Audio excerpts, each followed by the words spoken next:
What's up, chat? Welcome, guys. Trying to figure out how to get my space working here. One sec. Where exactly is this thing?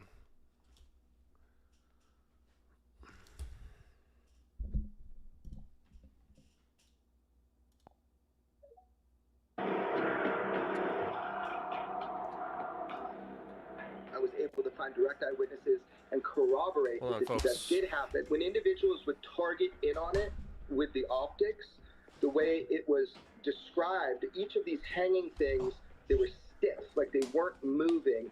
They had geometric form, like scales, what was said to be scales, like an armor. There were also people with night vision who were out and they were tasked to go look for it, couldn't see it on the night vision. Done immediately. So that put me on high alert too. Why is it completely being shut down? That battleground guy is a total nut job. Not the funny kind either. It goes out over a body of water. Scary kind. I'm told it stops on a dime, descends into the water stiff. Ooh, we're talking about Jeremy Corbell. And for 17 minutes, nothing. Talking about JC, guys. And boom, this thing comes up out of the water and shoots Martini off at time, 45 folks. degrees. Hey, everybody. Like hey, alien girl. It looks very much PJ like Mike, what look who I've it is. heard that has Hey, made Nathaniel. incursions into nuclear What's up, facilities. Because I know. Hey, Jack. So that sounds like a good enough of the gist. So yes, Yeah, that's definitely good enough. these were two videos that came out that he claimed were of the same object at different times, but there wasn't any What's up, Eric? Long time no chat, bud.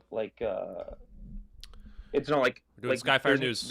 Besides his words that it's like the same object. How's you know what I this mean? sound? It's kind of hard to verify. So I don't have any thoughts on that before we get into kind of like, because then what happened, it became almost kind of like back and forth with like this Chinoski witness kind of in the middle of competing narratives from Green Street and Corbell. So yeah, Chris. Corbell is a CIA I thought it was plant, interesting because obviously I haven't watched the show, but Corbell states Got something lure along the views in here. lines of, you know, this thing was jamming radar, and you know, but we can locate a whatever terrorist or whatever he said and target them from so-called way. Well, it's really funny because that specific system, which we now know was the tethered aerostat radar system, doesn't have a weapon system attached to it, from what I can tell. So it's kind of weird that he mentioned that because it's not really relevant because that system doesn't have that kind of targeting What do you guys think? Do you think the Jellyfish is capabilities as far as Let's do a poll. like weapons. So I always Can't thought do I thought that polls? was a little weird that he mentioned that. He should know better than that. But then again, that's Corbell. He acts like he knows things about the military, but he doesn't. There is maybe like an embellishment you can kind of hear, you know what I mean, a little bit to make it sound more serious. And I wonder if that's in an effort to make the topic, you know what I mean, a little bit more urgent, or you know, or what. But I think you're not the only one who's noticed something like that. There's some discrepancies. I mean, in the video, Look at this. he describes behavior that isn't shown on video that would totally go against the idea that it was a balloon, right? There's this idea that it dives into the water. I might be going with it being a drape. I don't know. Something like, just doesn't feel right about it, right? Like drifting or anything. And then it Make sure you guys darts get your off. votes in. Now the video, we just see that this thing is floating over the base. Why don't we see that other part? Where is that other part? Didn't he say that it exists? But I agree with Tupa. Yeah, that's an interesting aspect of it, I think, right? Where the only part we get to see is the part that could be explained away. Is that to stir debate? Is that on purpose, or? Well, he mentioned on the podcast with Steve-O that apparently he's going to release the other part of the video, which is interesting because if he had access to that from the start, and this thing isn't classified, why didn't he just release that part of the video with the other footage? Like, why would you not have the evidence and put it forward to back the claims that this thing took off out of the water at a 45-degree angle? Like, it makes sense to hold that off and not post that. Hey, Big Pooh, he hey, claims Cosmic, that it exists and that he's going to put it out. So it's depleted weird to uranium, me.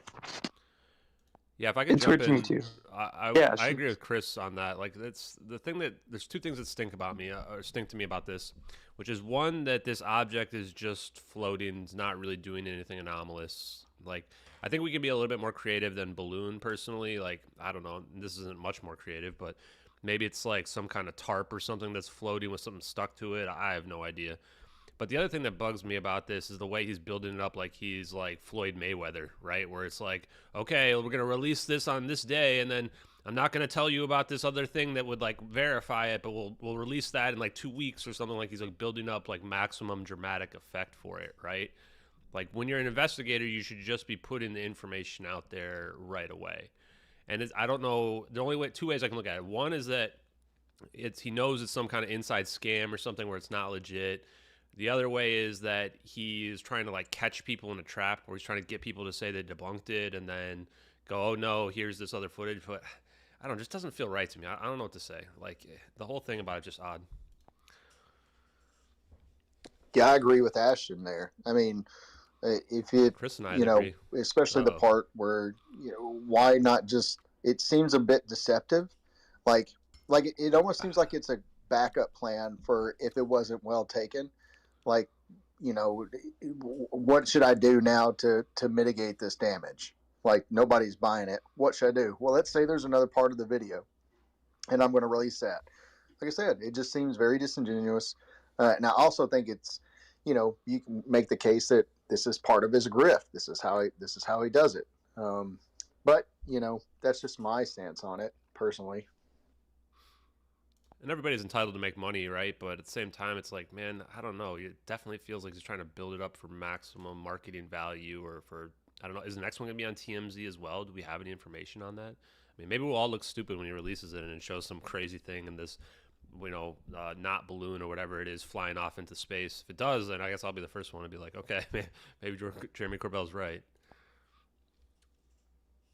Oh, I've stated in a comment, somebody asked, I said, I'll eat crow, no problem, and dish out an apology if that other video shows up unedited in a raw form to where it is 100% the same object taken off out of the water at a 45-degree angle or whatever angle he claims. I will 100% apologize publicly to Jeremy Corbell. Yeah, that's great. And I think... Can you verify for us what is the additional claims, just so everyone in the chat is aware? Like, something about going in the water and shooting off. Can we nail that down so that when it comes out, we can know whether or not we hit our goalposts? Yeah, that's basically it. He said that it shot down into the water for 17 minutes. It was underwater, and then the same object shot out of the water, 45-degree angle. I think this might be a good time, too, before we get right into the Chinoski stuff. We put up some clips this week of Corbell talking about vetting sources and also, like, threatening the CIA and FBI. So it might be fun to listen to. I've never done nothing wrong. So the whole idea is, when you get the fire stuff, landing, how do you know it's not fake? Interesting. There's a lot of ways to do that. We'll talk about some of that stuff here's after what I the tell space. People. First conversation, if you're a source, you call me, I say, have patience on me. Don't give up on me.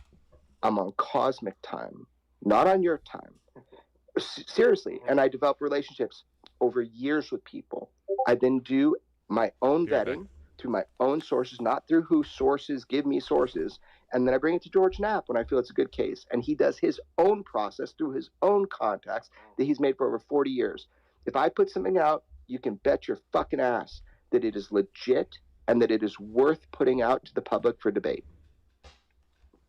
Chris, I see you laughing. Do you have any thoughts on that before we get to him threatening the FBI?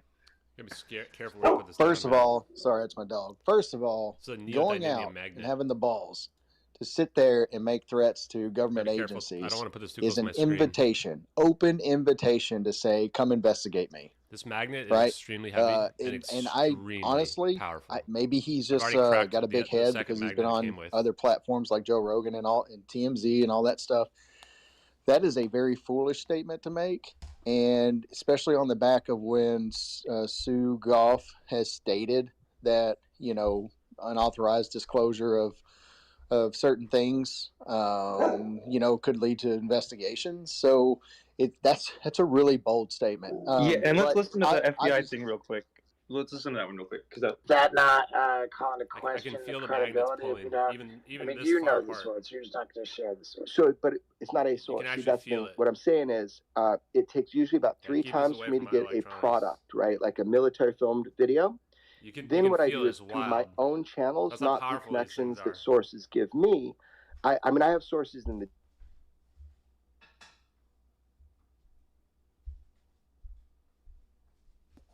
In the what?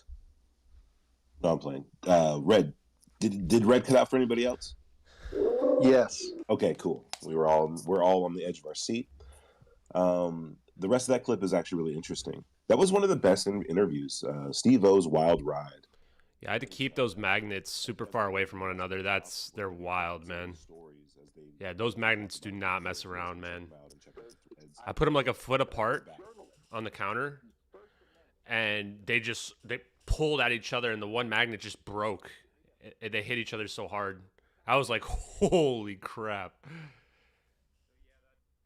Word is doing a lot of work for him lately. I think he's really trying to harp in on that, because I do think they're kind of, and even on their show, we didn't really clip this part, but they were kind of talking about not just magnets, they were super powerful magnets. The sphere of investigations, right? And like leaning in on that word journalist. It's okay that we leak classified stuff. And I'll be honest, as a quote unquote true believer, Bernie? I'm conflicted there. Like if they're leaking legit UFO footage, I feel like that's kind of commendable. I feel like Chris probably disagrees with me there. So, yeah, well, obviously, I'm going to disagree. It's too loud in my ears. If it's classified, there's a reason it's classified, and I'd be willing to bet my entire bank account it's not because it's evidence of otherworldly craft. There's a reason for classification. Tomorrow I'm going to take that magnet and mess around with the bismuth a little bit. He could say I'm a journalist. One, I don't really consider him a journalist. I got my Crucible stuff coming. I think compared tomorrow. to George Knapp, who so I might start doing the experiment tomorrow. Fit more of a journalist. But I do find it a bit interesting that he promoted that, because, like I said, he's getting pretty. These are pretty ballsy statements. We've seen Corbell on platforms for years now, and he's never gone out like this and stated these things. So it's either one or two things. Still talking about the jellyfish. Either this guy is legitimately telling the truth and he's got the information and he's ready to spill the beans, or obviously, I want to hear from General Flynn. Very my parents think General Flynn's a traitor, and he's about to get himself. That makes me even more interested because my parents have full CNN. And he also had 3 years to investigate this jellyfish thing, and if you had 3 years to investigate it, like he stated, why not release the full video? Why only clip it? It just, all this stuff doesn't make sense, and it's huge red flags.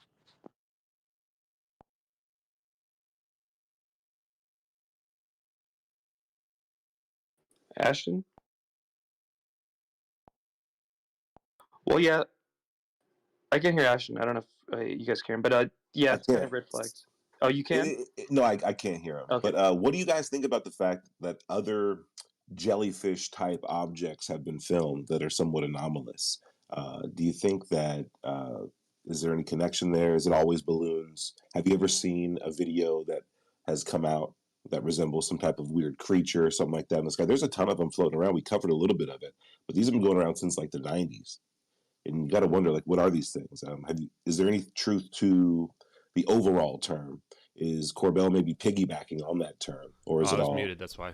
Oh yeah. Is it all just balloons? Yeah. So what I would bring up is the Jetpack Man situation from a few years ago, right? To me, that was first thing I thought of when I saw the jellyfish thing, because I don't think we should assume what we're looking at there is like actually like a jellyfish, right? It might be just a weird shape, right? And then if you think about like, okay, what other weird shapes have we seen? Well, the Jetpack Man one was everybody's goes, oh no, Ashley, you can people can fly in jetpacks 3,000 feet, man. Guys, I'm just telling you, that's not a real thing. Like, yes, you can fly like 20, 30 feet in the air over the water. It's because if you land, then you go into the water, right? But if you're up in the sky that high, it's not really how it works. I think that what we have a tendency to do is have prosaic explanations. We see something and we go, oh, like we think that thing looks like a jellyfish. We say, oh, it looks like a Jetpack Man, right? Those are the ones that I think we should, if you want to try, if people are interested, like that's the stuff we should kind of compare to and try to figure out, like, what is this floating stuff? If we just say for a second, okay, let's say it's not balloons, just for the sake of argument. Okay, well then what is it, right? Is it a creature, or is it, if it is an alien, or is it some other explanation? Yeah, that reminds me of it was funny. One of the running things was my parents are pretty theory cool. early on from the debunking camp. I thought that was pretty funny. They're just not awake. It looked like bird poop. You know what I mean? Yeah. Just for clarification, I never said bird poop. Oh, That's yeah. fair. Oh, good for you, Chris. Yeah, Chris is coming out clean on this one.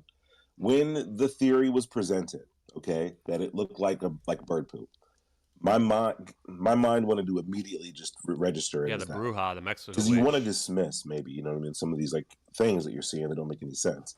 But that theory, I loved how it dissolved. Yeah, I want to hear from the general. Very Someone, quickly. if you guys like, see oh the no, interviews it's actually a with three-dimensional General object. Flynn, ping me on him. But weird to dismiss it so easily as something so comical. And even Green Street popped on that. That one was like, please God, let this be. You don't know how badly I want this to be literal bird shit. I thought that was a funny comment. But yeah, quickly it was figured out it was 3D. What do you guys think about the fact that it's called a balloon, but the balloons hanging from the main part aren't like drifting backwards, or like don't seem to be like really drifting at all or moving independently? They all seem to be like one object, pretty solid. Have you guys noticed on the object on the jellyfish from the video any kind of like drift in the little dangly things that are coming down? The appendages, yeah, I saw that. It's interesting. You do see jellyfish reported for a long time, but I really don't know what to make of it. We'll see. I mean, it would be cool, right, if Corbell put out the full video, and we could like look at that. But as it is now, I could see the like balloon stuff and some of those arguments maybe, but I don't know.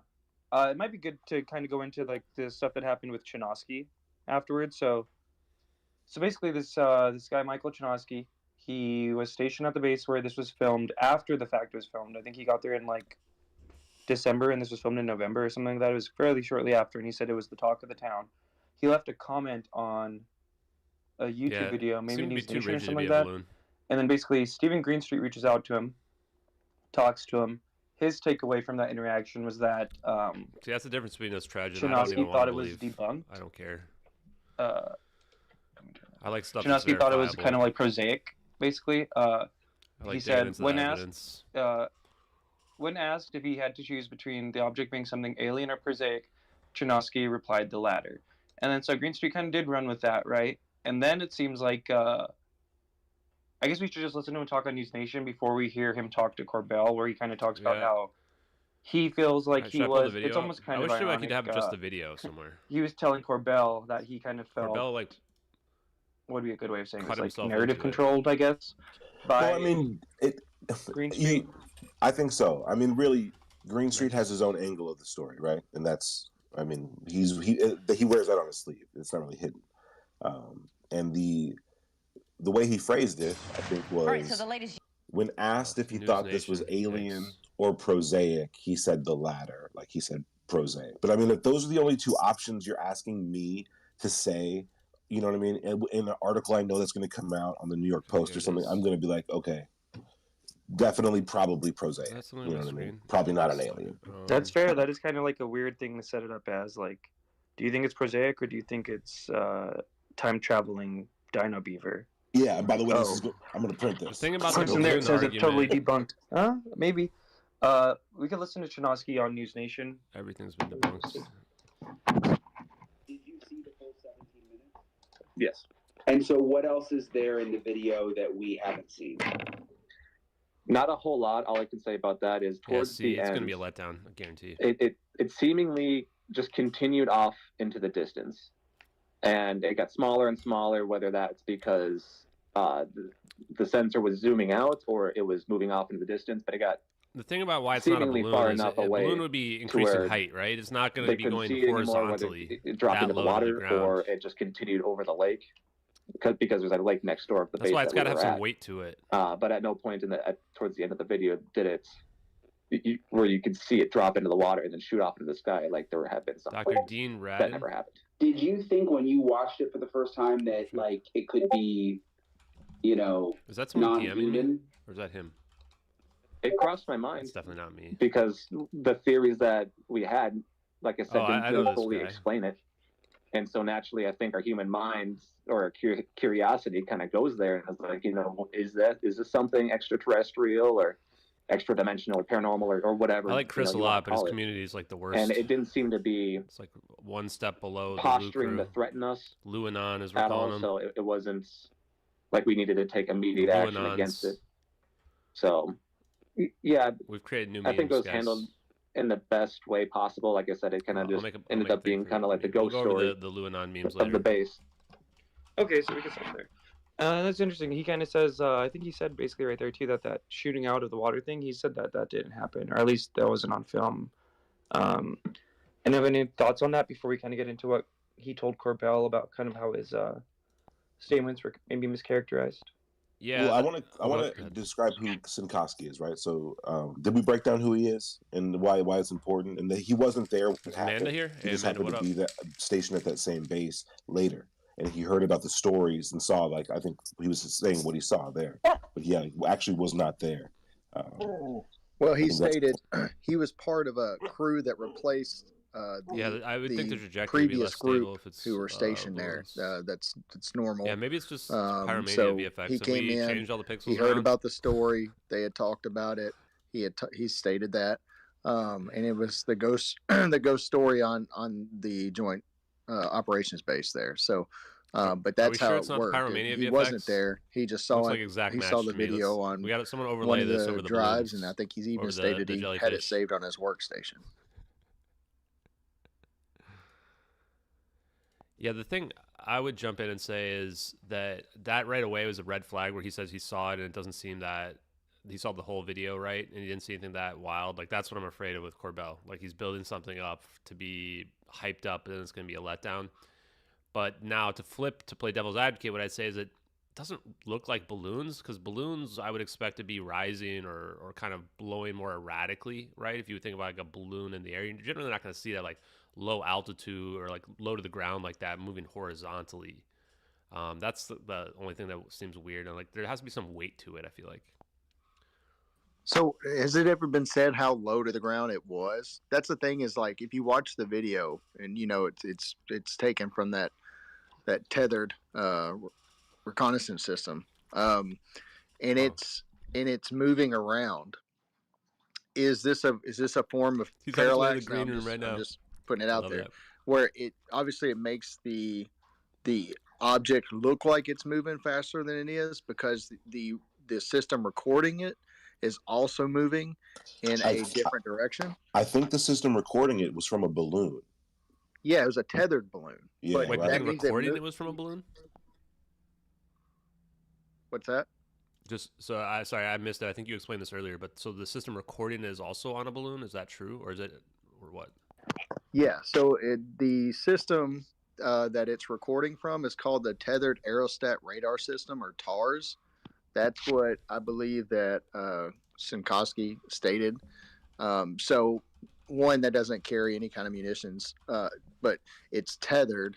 Oh, so it's from this thing? It's tethered and it's a balloon, obviously it's going to be affected by wind as well. Weird. I was looking into this the other day. Is the recording system also moving while the balloon is? Because if that's the case, then there's a possibility that it's making the object look that's so weird. Look like it's actually moving quicker than it is. And Chinoski did say that he didn't think it would be balloons because it was too static. He did say that. So I agree with that. I agree with that suspicion. It's too static. You'd expect some drifting things, like the balloons presented in that like now meme image, right? Looks like it has a bunch of other things dangling from it with like, you know, they're not stiff. Those arms aren't stiff on that balloon. You'd expect some drift, something, and there's nothing. And it's interesting to get that description from Chinoski as well. Go ahead, Ashton. That tethered aerostat radar system. This is so weird. I was just looking at this like yesterday. Somebody had mentioned this to me. I was looking at these. You guys should Google this, or maybe we can put a link up to it. But it looks like a big ball sack. I don't have a better way to put it, but it's such a weird object. It's like the big Hindenburg balloon that they float around. I just couldn't believe this thing was real. And now apparently that's what took the video of the jellyfish. Interesting. I don't understand how you have that footage for 3 years, but then the internet has to figure out like the wind speed at the time, and the internet has to figure out, the direction it was flowing over the base. If you have 3 years, I mean, good Lord, you should not only drop the video, but you should have a lot of information from an independent investigation to go with it. So yeah, that balloon's highly questionable, folks. I don't know about 3 years, having the video for 3 years. I really question that. And this kind of happened last time, right, with the 29 Palms one, where they had it for a long time. They've been sitting on this stuff for 3 years, and then they released it. But it's like, it almost seems like at least have some witnesses come forward, maybe that were at the event. It's like, why did Chinoski have to come out after the fact from a YouTube comment? I feel like stuff like that should have been maybe handled before.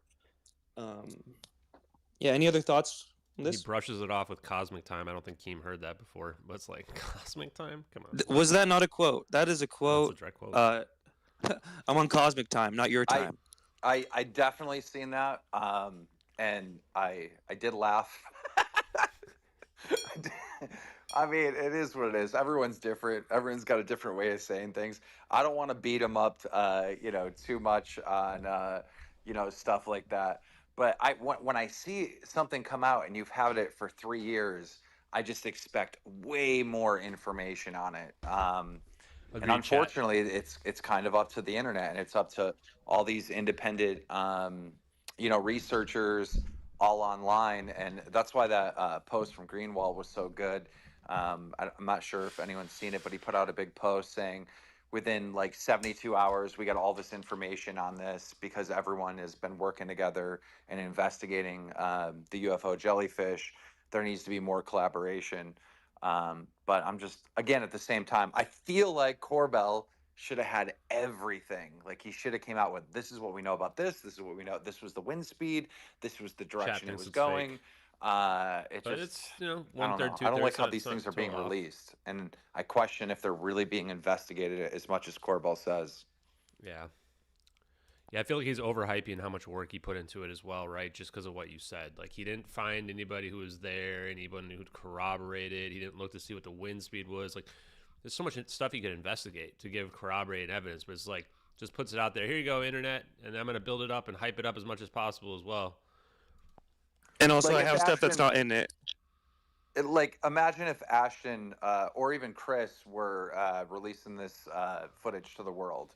I mean, it would come back with pages and pages and pages and pages of documents as well. Like, this is what we found here. This, you know what I mean? Like, there would be just so much information with the video. So, yeah.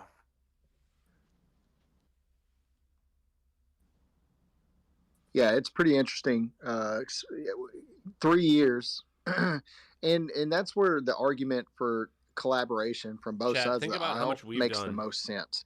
When you have something that's out there, open sourced, you have people from all different backgrounds and specialties and whatever. They can all hone in on this and give pieces of the puzzle to form the actual picture. And that's why, like, I've always found it really crazy. I'll give them credit, though. People don't, it's pretty weird. Don't, subscribe to skeptics and or debunkers, whatever you call it. It's pretty weird. Weird video. But if you just like who was it, Ashton said or Keem said, Richard McGravy, within 72 hours, all of this information. I'm pretty sure Corbell even stated that the base was top secret and all of these things. And bases aren't within just, it was hours. We knew the name of the base. Chinoski came out. We knew the lake that was near the base. It was narrowed down relatively quickly, but you had 3 years to look at this, and you couldn't give us any information other than the fact that there's more video out there that you didn't release. It's just wild to me. We're gonna doubt. Someone made a comment earlier that it couldn't be balloons because it wasn't going up or down or anything like that. I don't believe that. I think we've all seen balloons where they've lost some of their helium, so they just sit static. Like, they don't go up, they don't go down, they just float in the same spot. If it was balloons, it's probably something similar to that. There's a lot of videos of those. I mean, a lot of security camera footage of little balloons kind of floating down and behaving strangely, but they're drifting with the wind a little bit. They seem to behave intelligently, but they're just going up and down, you know what I mean, with the temperature and with everything else. Sometimes with the traffic. There's an old famous one. And guys, if you want to see any of these videos, you can scroll up to the Nest. Just check out the stuff we've been putting out. We're going to try to keep the stuff up there kind of topical as we go through it. But what do you guys think? How different would that video be of the UFO jellyfish if it stopped and then went the other direction? Like, how much more credible would that video be? Yeah. So much more. Or if it went in the water and then came out and shot out into space, like you said, like that would be unbelievable. That would be amazing. But even a little bit of a direction change, some kind of like intelligent movement would have been great. Yeah, but hopefully we get to see the full thing if it's out there. TBD. I think it's Pennywise from It, you know, just sending balloons out there at people, scaring them, haunting them. Little alien balloons. Ashton literally stole a thought right out of my mind because I was going to open the mic and say it's probably just Pennywise floating around. See, you guys are destined to be friends. Look at us. I mean, if it is a secret military base, I mean, what are the chances of it being a very like cheap spy balloon type situation? Like, aren't the chances of that relatively high? Yes, 100%. There's McGowan down there. He could probably talk about this too. But yeah, I mean, when you're over in those types of those countries and in that type of the world, you know, they have to get creative on ways of accessing information about, you know, obviously there are non-friendly groups over there, so they don't have the access to technology like we would, so they would probably try to utilize other ways to access things. Is that racist? That does make sense, but at the same time, I also hate the statement, and people have been saying this, that a place like Iraq wouldn't have balloons floating around because apparently, I don't know if people just think they're too poor and it's just all completely desert and the people out there are miserable and don't celebrate birthdays or special occasions, but there very much are a lot of celebrations, especially in that culture where they release, like they have balloons and they'll release balloons. So I think that's probably why that theory holds a little bit more water. And I know some people disagree, but at the same time, people are saying that there shouldn't be balloons over air bases, conflict zones in Iraq. That's just ridiculous. I mean, we're seeing stuff like this in the current conflict right now with Russia and Ukraine. You know, Russia's bringing in all this high-tech tanks and all that stuff, and the Ukrainians are getting DJI drones, like commercial you have to have civilian drones. Right amount They're using those and strapping grenades on them, and then having them be released inside tanks and blown up. This ball sack balloon thing was filming it. What's it called, Jack? It's not that crazy that someone would have a makeshift spy balloon with a GoPro attached to it, and they're just floating it over a military base. So that's not a crazy theory. Yeah, I actually think that's probably one of the most likely theories, right? I mean, I don't really dig the idea of birthday balloons. I don't even see balloons in my own, like, state really ever. But I think the idea that, well, it's a secret military base, like, yeah, people get creative. We just had a Chinese spy balloon, like, February of last year floating around. But granted, that's not the same thing. But, you know, like you said, people get creative. Maybe it's a goat on a balloon. Go, Chris, and then I'll lead us into our next clip I got pulled up. Oh, I was gonna agree. I mean, there's obviously things that are floating around, and we've seen that as of February last year. So not everything needs to be super advanced. And I also want to say, to back up what Keem said, I've literally seen a video here on X of a drone in Ukraine, and it dropped a grenade or some kind of explosive ordnance on top of a soldier's head and killed him instantly. And he had a helmet on. And it was a DJ, what is it, DJI or IDJ? Some people say, yeah, it looks like aerogel. And it's like literally a civilian drone. Like this is like a $2,000 drone that we can all buy on Amazon. That is what they're using. One last thought somebody in my chat mentioned is that we'll look at aerogels as an explanation as well.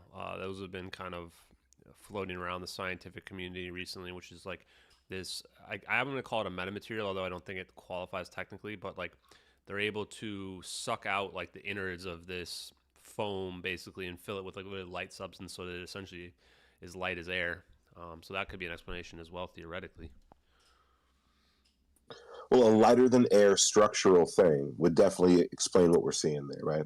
Because it doesn't it doesn't have little dangly parts. It's really just, it's pretty solid. And that's even what Chinoski said. And he had probably better footage than that. So it's, it's a pretty valid description. Real quick, I want to welcome to the stage. We have Jeremy McGowan and also Alien Girl. Thank you guys for being here. Jeremy, what's your take on this thing? Will you close us out of the jellyfish topic, and then we'll allow Red to play this next clip and get us in the next thing. Yeah, well, first off, can you guys hear me okay? I'm on Bluetooth. I don't know if it's working. Yeah, you're coming through good. Perfect. Awesome. Yeah, so the Jellyfish UAP, obviously, I was one of the ones that came out at the beginning and said it's bird crap. But in my defense, I spent maybe 18.3 seconds looking at it. The reason I didn't put a lot of faith or time or invest any amount of energy into investigating that video is because of the source it came from and the history of that source and the fact that, we know that Corbell put out the Mojave triangles. That was proven as flares and all these other things. I have lost any amount of faith that I ever had in the statements that Corbell puts out, especially when it's extremely sensationalized. It's a top secret military base. Agree on the sensationalism. Hey, Alien None of Girl's that was true. What up, folks? And the fact that they had this video Welcome new people to the chat. For 2 years at a minimum, and they didn't figure out what it was. Happy Friday. The collective consciousness of Twitter has basically all but proven that this is a balloon.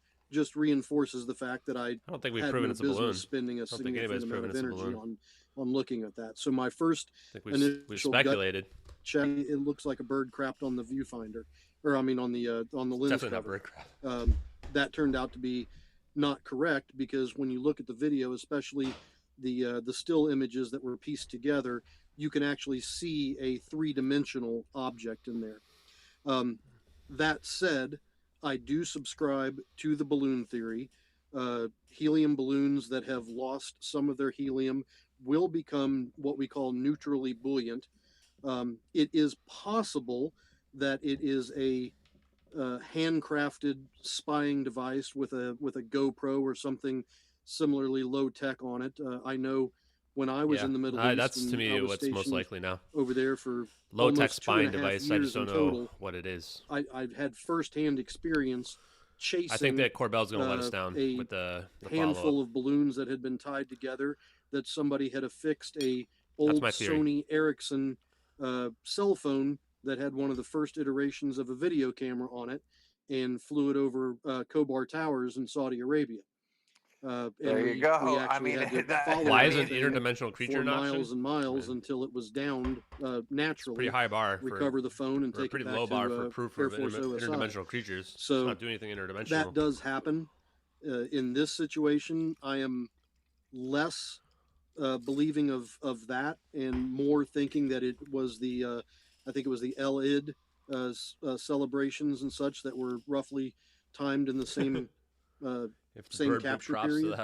So I think it was just a conglomeration of balloons. And to address the fact that somebody had said, what about the appendages? They didn't look like they were drifting backwards or anything. Unless it's they don't have to be, because it doesn't have its own forward momentum. The balloons are all traveling at the same speed because they're trapped in that wind speed. So the bottom balloon is going to be being pushed at the exact same speed as the top balloon. It doesn't need to drift backwards. I think the question is, why is it not moving like more? Have we talked? Right? Have we talked about the other side of things, where there's like kind of a historical record throughout history of people claiming to see UFO jellyfish? That's where my interests lie, right? Is like, okay, maybe this one is weird, but what about all these other ones? And why is that I always hear about like the TR3B, right? The saucers, the orbs, but we have videos of all these weird sightings and stories too, from like super large ones seen from airplanes to, all these different recorded ones from the ground. I mean, I do think that's where I think is super fascinating about it, but I don't know. What are your guys' thoughts? What other examples do you have? Oh, sorry. Hey guys, what's up? What's up, Amy? Cool. Welcome to the show. Thanks, man. This is really sweet. I think the jellyfish video was probably balloons. That's what I think. Oh yeah. Maybe it's not on cosmic time. Maybe it's not though. Maybe it's something else. Maybe it's interdimensional. I mean, I can't really tell. But it did look like those balloons from the Eid Let's get to the woo celebration. The Green Street debunk was pretty good. That's great segue. So now we're gonna have Chinoski on some of these explanations of the balloons make me realize like how much it's just because, like I said earlier, right? Somebody makes a literal CGI and then this group guy of balloons, and now drops a comment on YouTube, about and then it's Green a Street CGI reaches out to him group of balloons. first, interviews him, basically ends his interview with asking him, "Hey, do you think it was Prosaic or alien?" And then he said, "Prosaic, if I had to pick." And then that was kind of ran with his like, "Oh, it's already debunked, guys. We have someone who was at the base." It's kind of funny though.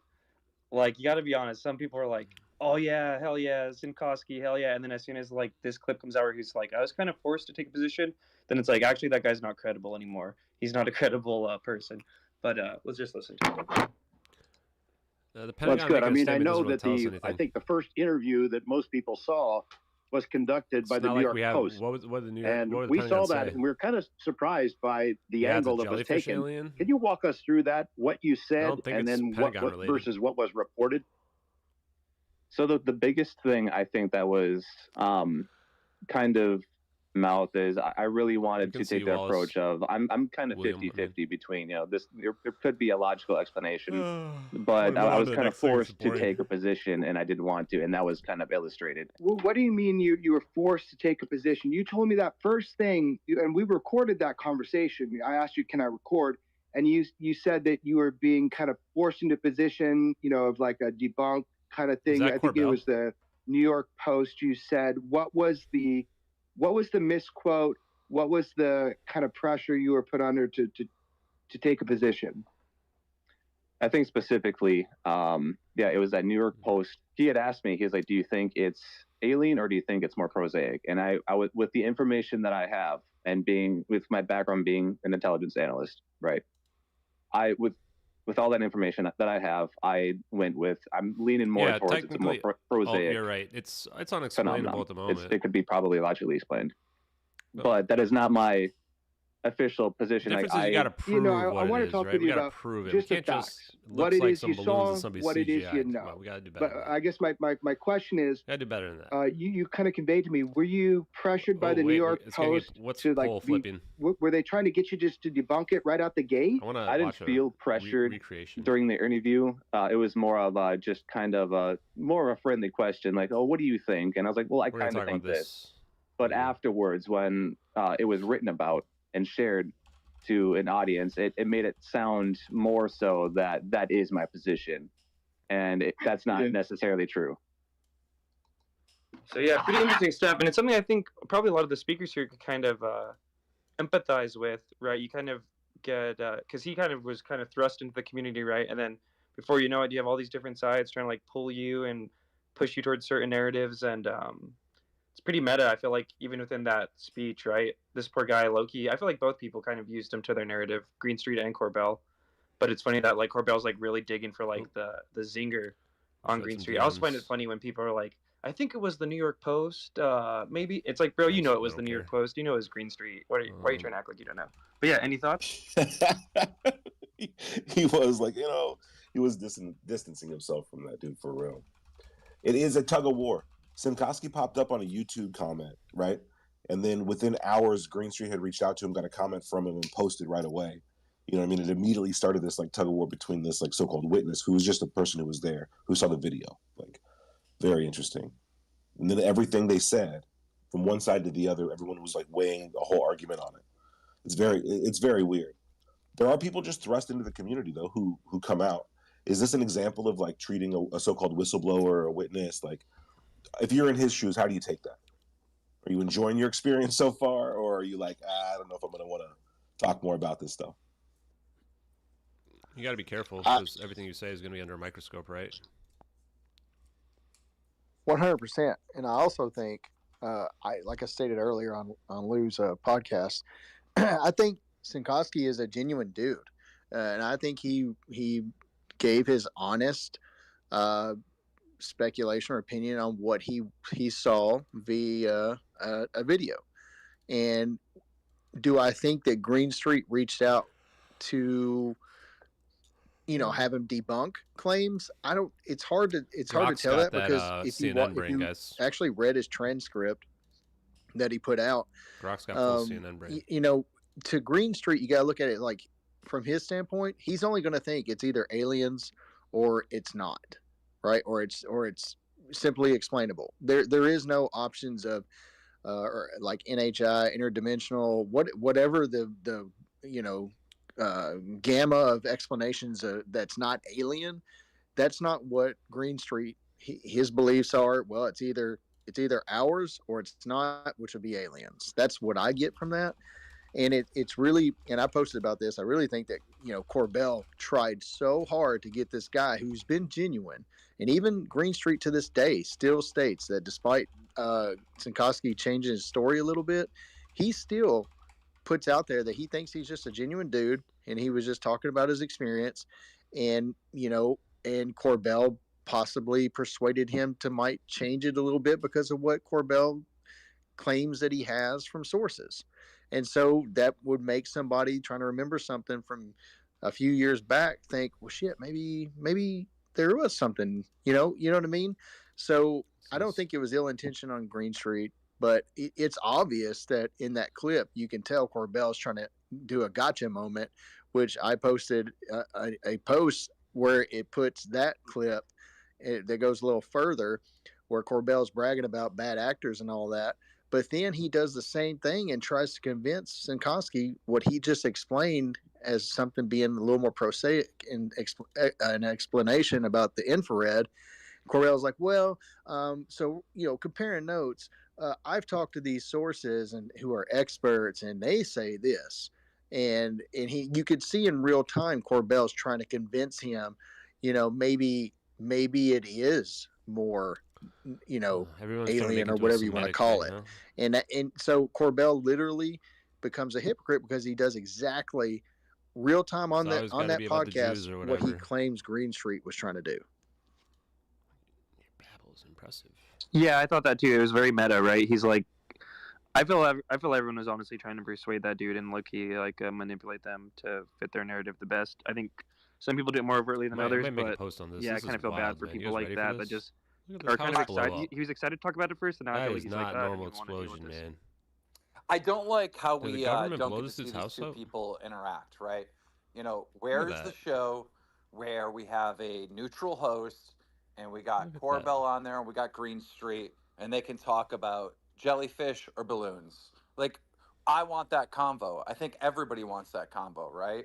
It's always in this controlled narrative, whether it's the New York Post article from Green Street, all controlled. It's Green Street's point of view. Or you get it from Corbell on Weaponized. It's all his point of view, right? Why is there not any debate? Why is there not any, these two worlds are going to meet each other and then we're going to have these ideas battled out in real time? Where is that? This community should be asking for this. No, it's not a truck 24/7. It's coming from the house for sure. Skyfire News debates. It absolutely has to happen, right? Because in this vacuum, these sides just get more and more polarized. They just get more and more like in their own tribe, and then now you just have this division, and everyone thinks they're spitting facts, and everyone thinks the other person's full of crap. It's not great. You get them down, sitting down long form. I mean, that's amazing. Right. We just seen Corbell go on Steve-O's podcast, right? Oh. Is Steve-O an expert in this? Is Steve-O going to hit him with the hard questions? Like, you know what I mean? This is more of a propaganda tour instead of, like trying to get the word out and like this stuff being with checks and balances and hard questions so we can all get educated, right? This is supposed to be disclosure. So there has to be, the people, the debunkers, if you will, they have to come to the table. The debunkers have to be in the conversation. If you're not going to have the debunkers in the conversation, what are we going to learn? We're not going to learn anything. The the debunkers are so crucial to the conversation. Yeah. Yeah, it definitely seems like this is a topic that needs to be talked about and talked through in a dialogue form, not preached at us, right? From people who hold these answers and hold these videos for like 3.5 years. You know, I'm not trying to call them out, directly, but why is all this stuff being dangled in front of us without all the facts? It's just weird. It puts us in a very low information zone. I don't like it. But I want to welcome to the stage Lou Reviews. Lou Jimenez, welcome to the stage, brother. Good to see you, man. Hey, what's up, guys? I just wanted to answer what Keem was asking, and the real simple answer is that'll never happen because those guys vet the shows they go on, and they refuse to go on shows with debunkers because they can't hold their weight. Well, this is the issue. This is the issue, right? So when Skyfire News gets a little bigger, this is one of the things that I definitely want to bring up, right? I don't want, Joe Rogan to have another Corbell interview or Steve-O to have Corbell on again without somebody to push back. Or what's the point? At this point, you're just doing one side of a story and that's it, right? And I think it's just a lot of people get lost in the magic of it. Like Bob Lazar, it's such a sexy story. It's such a sexy thing. But when you really dive into him and dive into the things he's done and the things he's said, he is a psychopath. He is a pathological liar. He's a trickster. He tells tall tales to everyone that he comes across. And he also lets down a lot of people. I mean, Bob Bigelow told the story of how he gave him a whole space and ended up just putting all his furniture in it instead of actually doing science work like he told him he was going to do. Like, it's nobody on these shows does that research because they're so caught up in the bullshit of it, and they will never do shows where people who know those stories or people who have done that research can question them and actually put their feet to the fire. They know who those shows are. They know who those people are. They never interact with them, and they never come close. If you're even within their spit range, they will not go on your show or talk to you or interact with you whatsoever if you interact with anyone that they feel is a threat to their empire, their little shitty empire that they sit on. Like, they want to control the information. They get the headline their shitty little tours and their stupid little movies, and like, it's probably $1 billion industry, and they're getting a pretty sweet slice of it. So that's what it is, man. Like, this conversation will never get to a scientific level like Eric Weinstein was begging for, because the community, every time science hits the table, they spit on it. They kick it out the door. They doubt it. And it's like, you can't doubt this. These are facts. And we refuse to look at this in a real logical way. And I think that's the problem, man, is there's so much lore, there's so much stigma, there's so much bullshit attached to whatever is happening, that to cut to the truth of it, honestly, it would probably either be really boring or something that none of us could have explained before it. So.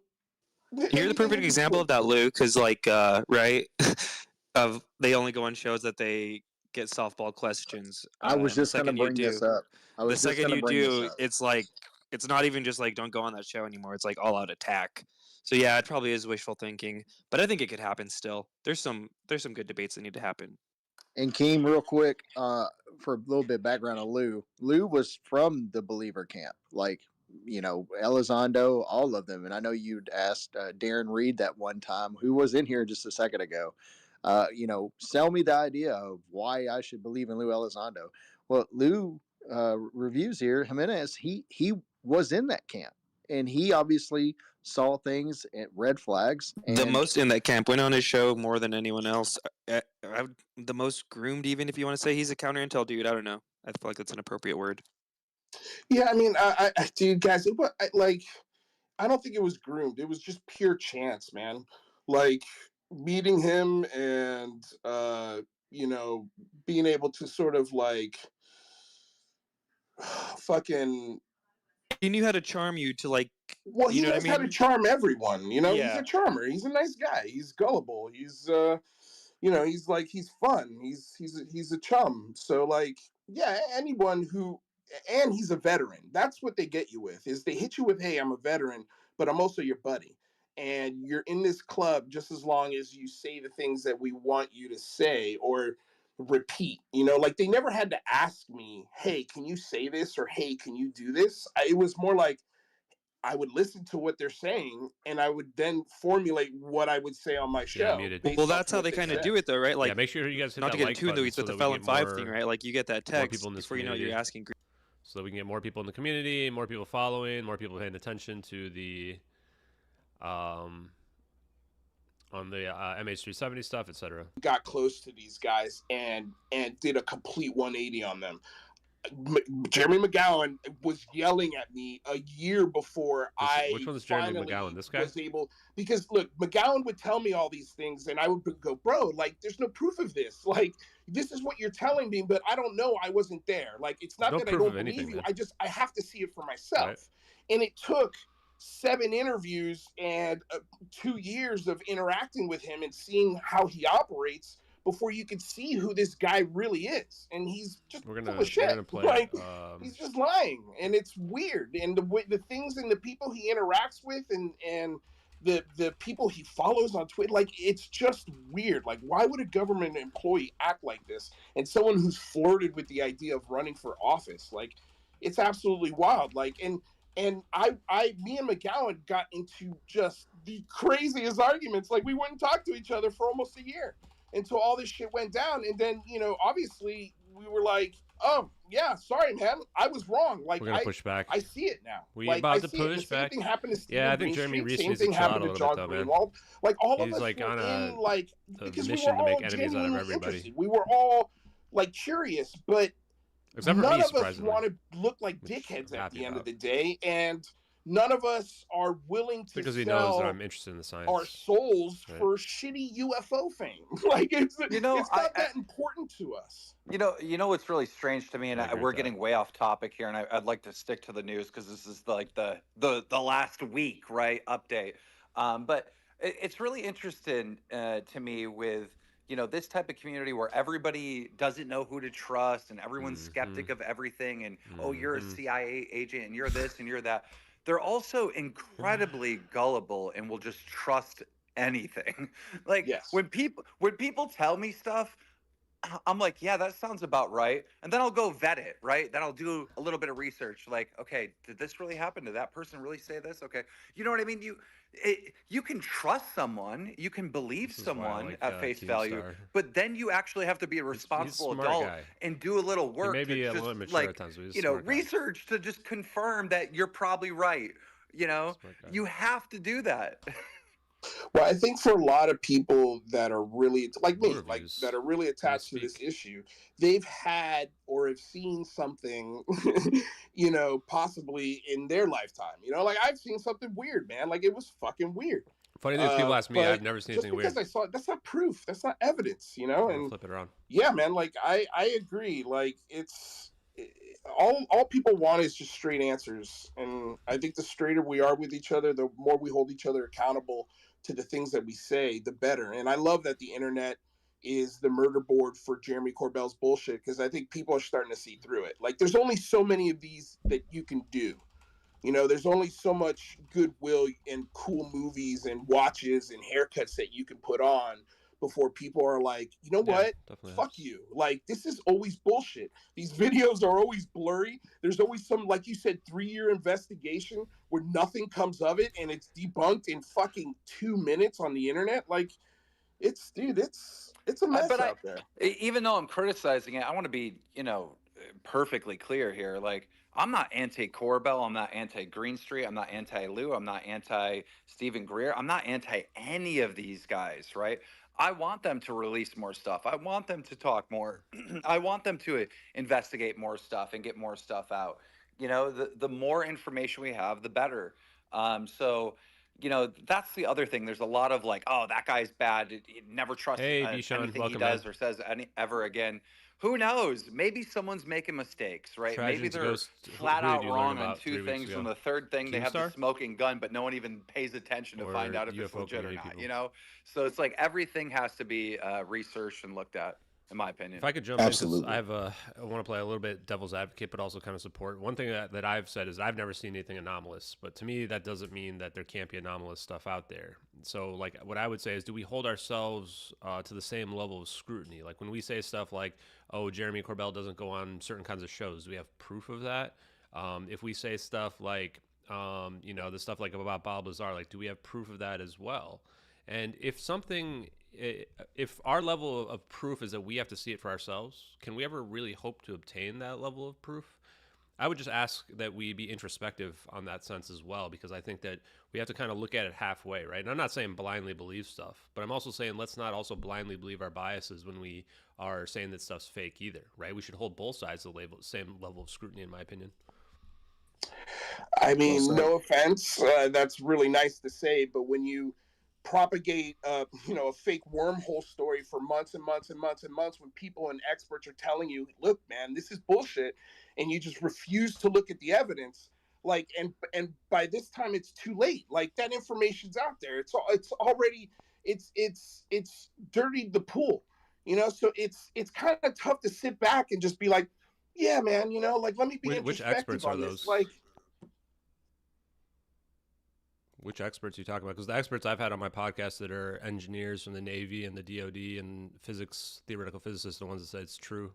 They've gone on record to say that. So which experts are you talking about, Lou? This is exactly what I'm talking about, right? Like, you have your biases and your opinions, but they're not supported by any facts or any real experts. You just say they are. Who are the physicists? Roy D. Herbert, engineer Salvatore Pais, engineer Dave Rossi. These people actually work for the Navy and the DoD. They're not just ladies and gentlemen, Ashton Forbes versus Lou Reviews. Let's go. Well, this is what I'm getting at, right? Is that people like Lou just make up stories to reaffirm their confirmation biases, right? Look, man, gentlemen, before we digress into that debate, which I think is a good one and needs to happen, believe it or not, there's been a ton of shit that happened this week in the news, and we want to slide through some of it. I think we'll find a lot more topics. Before we do though, Ashton, 5 seconds world, right? If you could bring like all your data and everything you got, and Lou, if you could actually research this for a week, maybe could we set this up for like a future debate? An MH370 debate? I would love it. Maybe Lou's the wrong person, but I would love. It's why it's a waste of time. See, come on. That's the type of attitude I don't like. It's a waste of time. It's already been debunked. It is a waste of time. These guys wouldn't last 5 seconds in my world, Keem. Damn. Listen, I think a conversation's worthwhile. I mean, it's not really considered a debate if you want to, but you guys both have data. Ashton believes what he believes because of the people he believes in. Lou, you have your own view on them. Talk about those people. Talk about their theories. Figure out if they hold water. I didn't lose. What was it? A $50,000 reward? How much was that guy offering to prove it was real? Don't pretend like you don't know. $150,000, man. So, $150,000. Do you think it was a Bitcoin billionaire like Tim Pool says that made it that didn't want to? Weird how that. Remember, I was listening to you earlier. Actually, I was listening to you earlier where you said that everybody. Right? Didn't they have to prove that they made the original video to get? They'd have to bring their source files. But I was listening to Lou's podcast earlier with Chris, and Lou was saying that rich people always want more money. So how come the person that made and hoaxed those videos did not want to collect $150,000 and become one of the most famous people on the planet and get a job at any VFX studio they want? Kind of amazing. Maybe because they don't follow it. Or maybe because they already work for one. Like you said, everybody wants more money, right? Anyway, let's move on to something else, though. That's why a great. Well, are you going to give up a whole career of working within the FX community for $150,000 for a 1-year salary? Why would you give up anything? Why would your career end because you came out and said, I made that? Yeah, I think it'd be hella clout. You'd be like, I'm the guy who made it.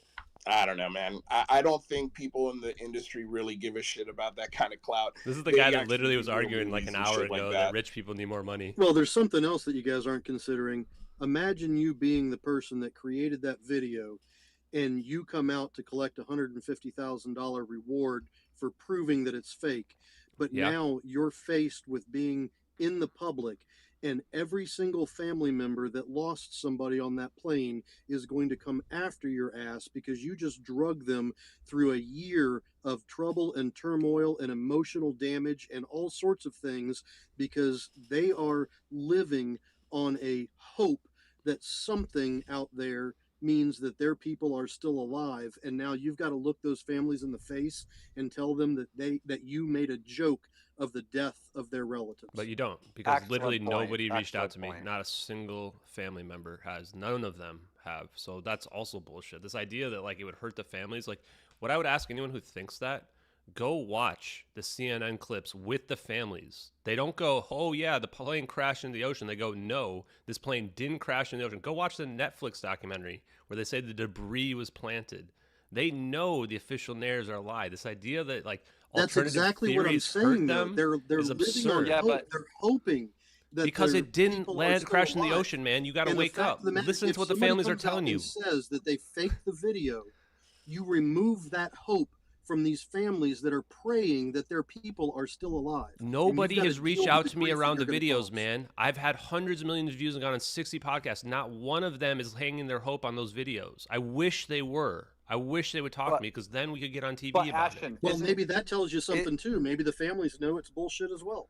Isn't it plausible, Ashton, though, that let's say there is a hoaxer that created this, hypothetically speaking. Isn't it plausible that hoaxer would be a little nervous about coming forward because they might feel ashamed that they've made this up when people died? Yeah. I think that part is a valid point. But the point that like you're going to hurt the families, you're afraid of facing the families. Families aren't even on good TV. Most of them signed settlements. They can't talk about it anymore. None of them have reached out to me, and I've made that 100% clear. So this idea that the families also don't live in this country or speak this language. So then, how does that help the argument? You guys have a lot of passion about this topic. I really believe you should agree to a deeper conversation. You guys both have your own fan base, and the community is kind of divided on this topic anyway. It would do good to hear you guys kind of like talk this stuff out, present your facts. You guys might come to common ground. Who knows? But at least show the potential for it to happen. I think it'd be cool. But real quick, let's get to the news. Red, what's next? So great combos, guys. But next, we're going to go into like the whole Grusch arc of the week, and it kind of started with that hearing that was last Friday. Drew, if you think Danny Jones destroyed me, you need to read the comments better, buddy. They said upon sounds like getting this classified briefing, and then we could talk about the briefing and then some of the podcast in front of hundreds news of that happened throughout the week. But Grusch shared with me in an unclassified setting that I firmly believe in. I believe that he's telling the truth. I watched it live, I think man. That he is a credible witness. I watched as the commenters disappeared. One thing in particular you can live in your own fantasy world if you want, but to be concerned about this whole thing is that Julian Dory literally deleted his podcast with me. He was so embarrassed. On the phone, that there were people that were hurt, hiding this information and keeping this information safe. And Reddit brains are funny, man. What I can they just completely like believe in the alternate reality. Let me just give you a. No, they're never going to debate. Red, we lost you. 0% chance. These people won't last 5 seconds in a debate. There is currently 3 orbs spinning around Red. Uh-oh. Red, don't go to the light. Okay, we got to... the appeal to the emotion of the families is like the worst argument. That's one of the best pieces of compilations of that event. Heard it in the families, like literally, guys. It's in our account, so just go up to the top, scroll through the families going, "This plane was taken." Every time they don't believe that the plane was crashed in the ocean. Terrestrial alien who said interdimensional. I think that that's incredibly important because those are the types of things that when we go in there, there's just certain things that I think that it's important to go. One member used the term that what they were exploring here were phrase interdimensional beings. Is that something that we're dealing with here potentially? Yeah, isn't it weird, William? How mad people get at us trying to find the truth? It's so bizarre, man. I understand. I would have loved to receive much more information. Oh, you want me to change the balance? I think that it's reasonable to say that everyone that was in the room received probably new information. I certainly did, and think that's Danny had a additional information to continue the investigation and ask more questions. So definitely have more questions than less questions. Oh, we're talking about the congressman stuff here. It just verified what I'm going to mute the background. Yeah, Danny Jones was extremely desperate in our interview. When I said that he was projecting, like that was the knockout blow. Is that some of the type of things that you guys have gotten into and that they have not been as forthcoming on, alien spacecraft or something that's not human? Look, everybody is wondering about the substance of those claims. And until we actually look at those specifically and try to get answers about those claims are just going to be out there. And so that's what we need to kind of delve into. I just think what most of the American people fear is true, is that the government, there's a concerted effort to conceal as much information as possible. Okay, we could stop there. But yeah, anyone have any thoughts when that happened? Some of the statements said? Real quick, I want to say, go to the top, go to the nest. We just shared the video up there. If you want to see the video version of what you just heard, it's a well put together thing. So also follow the Twitter account, subscribe to the YouTube and Instagram and TikTok. I think it's relatively annoying that, there was no new information. What was the point then? Like, what was the point? Yeah, real quick before we go to the next thing too, Mick West has already dodged 2 debates with me. Major podcast tried to set it up, and Mick West already dodged 2 debates. So if you think the Lou Reviews or somebody else is gonna step up to the plate, think again. No matter what they see or hear in those skiffs, it's not going to be anything game changing. Well, and it's also welcome to the skiff, because you're not going to get information out of a skiff. That's the whole intention and purpose of a skiff. Ashton? Yeah, to me, I think you guys mentioned it, right? It's like it didn't seem like they got anything new out of it. All the congressmen and stuff said that. I think that there was this narrative that's coming out about it being extra dimensional and whatever, and it seems like the news is sensationalizing that aspect of it, including Representative Burleson's comments where he thinks it's like spiritual and could be angels. But reality is, if you listen to what he really said when Chupacabra answered a question, he basically said that, oh, well, quantum entanglement exists, therefore I think that we could be in a some type of construct, which means that there would be a creator, and that religion would be able to adapt to that very quickly, which is something that I've been saying a lot as well. And to me, that's what the story should be, because there's these narratives out there that like, oh, it's being held back, the UFOs and aliens are being held back because religious people won't be able to adapt. But I don't think that's true at all. So to me, I mean, there wasn't a lot to get out of that, but that's kind of what I got out of it and from him. Yeah, that's definitely not true. If you go back through the history books, you can see humans worshiping all kinds of gods, right? Humans can adapt to anything. So if the gods that are revealed, the debunkers don't address any of our evidence. Not even today. In line with the Holy Bible or any other religion. 528 vibes. I'm sure people would adapt right away. And he wouldn't respond to any of it. They Arthur, welcome. Any of it. Glad you're able to make it. Yeah, so response to the briefing in the skiff, I think it was really positive. Actually, I'm gonna come off on the other end. A lot of people said it moved the ball, and a lot of people said that it really energized all the members that are in the room, energized them to get more answers. So I think this is going to lead to more public hearings. Almost definitely. AOC was in this hearing. Has AOC said anything? Apparently she was in that hearing as well, and normally she's all over social media. I haven't seen anything.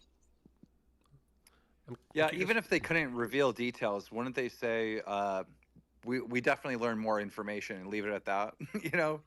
We didn't even get a hint of that. Well, they did compare it to the DOD IG briefing, which was much worse. So it was an improvement from their last briefing. So they apparently did get some new information. They just can't talk about it. I wonder if what they got was Grusch's questions and the things that he proposed that they couldn't get access to last time. I wonder if maybe that was what they've seen. Because they did release, Greenwald released the FOIA where, obviously the debate happened about the 15 years Grusch has been studying the subject.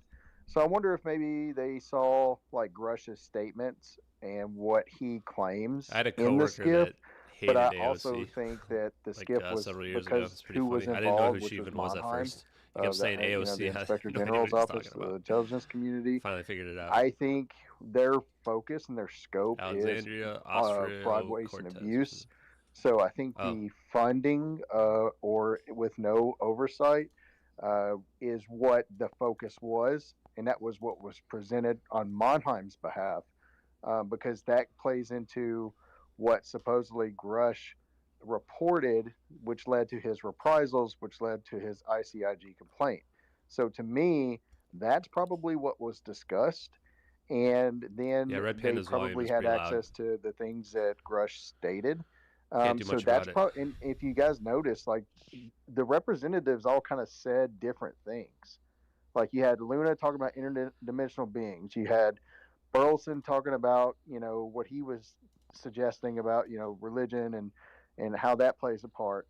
You had Burchett said, well, it's not about little green men and flying saucers. It's about, the funding to programs that have been researching something that we've been told is not a thing since 1947.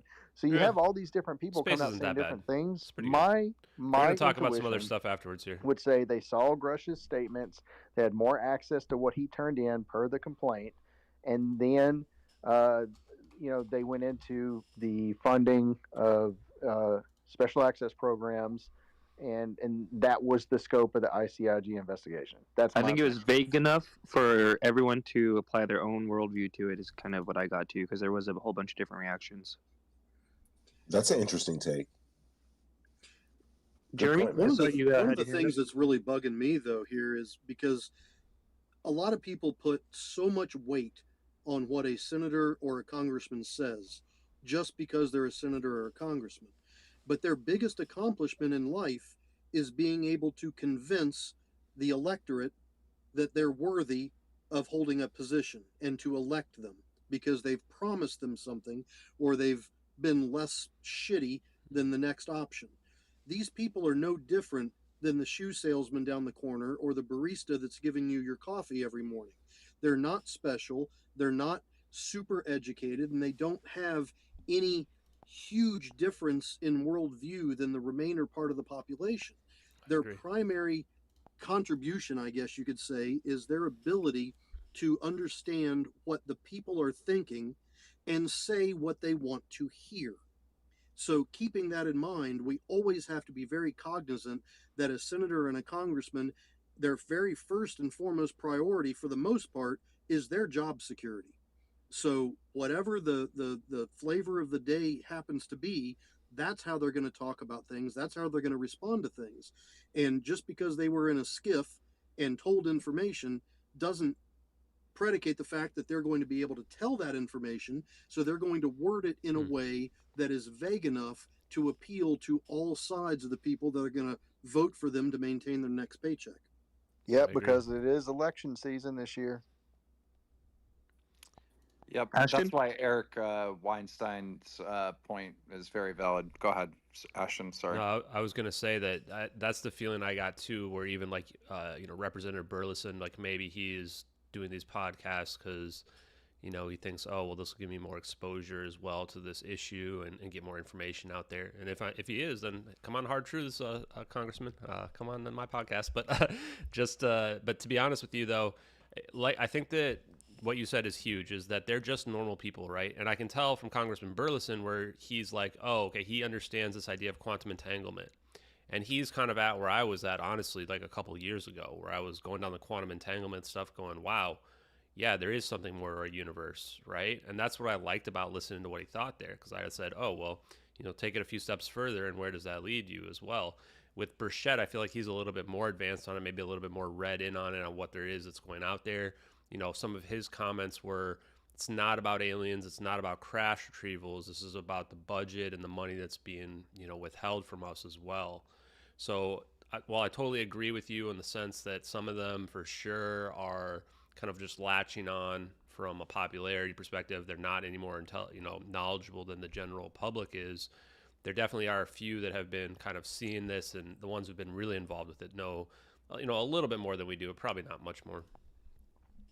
For anybody to have definitive proof of a special access program existing that is designed to retrieve non-human intelligence created materials or biologics or whatever, a senator or a congressman should be demanding definitive proof of that, and that proof should come from copies of the Program Security Classification Guide, maybe the program charter, the budget and resource allocation plans, or the audit and compliance reports. If they don't have that, then all they're doing is regurgitating what they were told, not what they were given. So, we've got to hold our representatives to a higher standard and force them to demand better evidence. Quick question, my own ignorance on this is, can they actually get that stuff? Is that even stuff that, or is that just classified to the degree where even Congress can't see it? I'm not sure.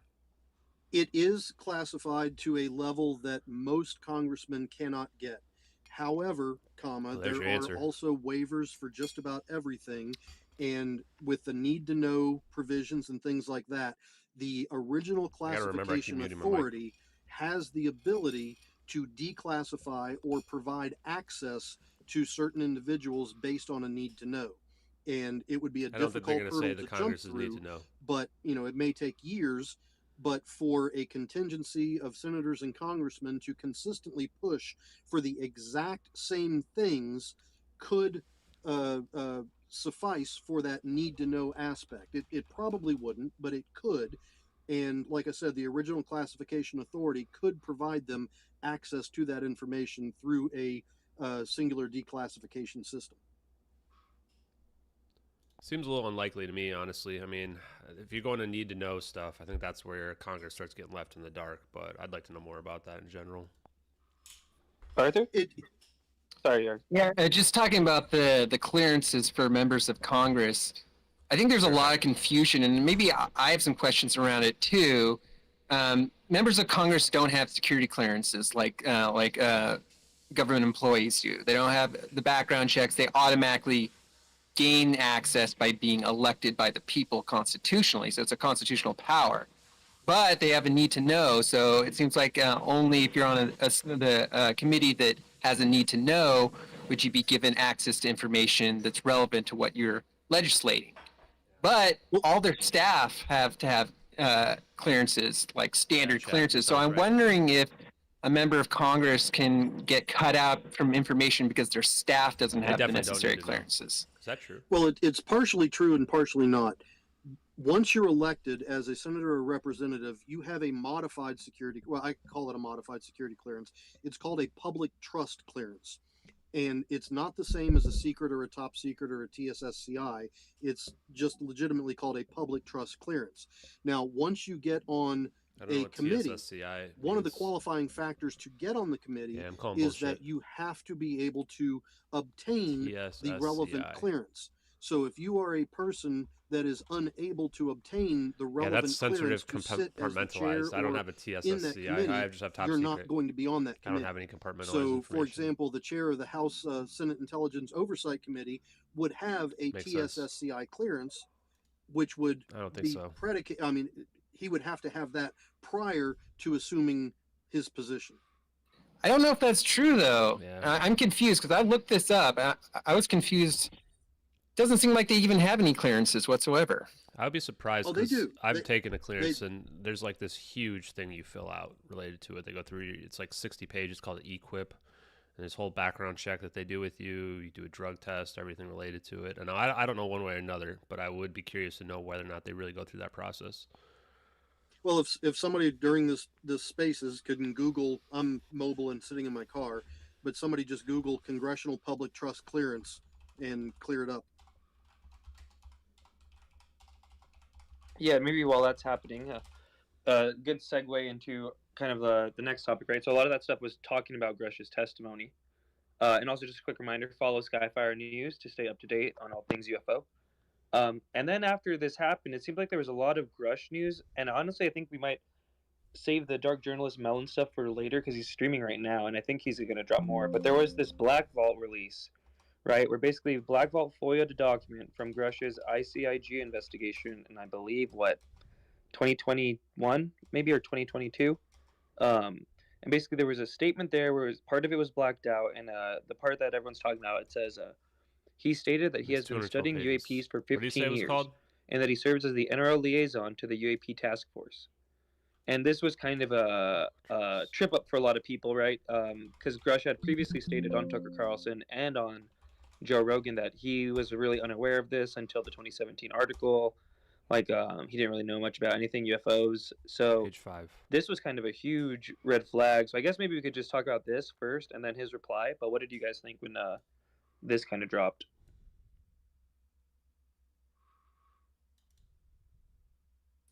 I like the reaction of it. The reaction to this news from the community was interesting. I didn't. When I say I like it, I just mean like I thought it was surprising, really. But the statements itself. I mean, is it not a minor mandatory? Thing? How long he's been interested in it? 15 years, or do you think it's don't even have how access. important do you think this is? This debate, this fact check. I mean, all these little like people lie about little things, right? What are other little things they're lying about? And when do they add up to like big things? You know? Yeah. Chris? And we're dealing with a very interesting topic too. Yeah. Sorry. Go ahead, Chris. So I would like to weigh in on this because it's one of the very few things I claim that I actually correlated 4.2 million people, and I made a post about it, and that's what took off. And obviously through Mike I can never say his name, Mike Angelo or whatever, Ross Coulthart messaged him with a statement from Grusch from that post.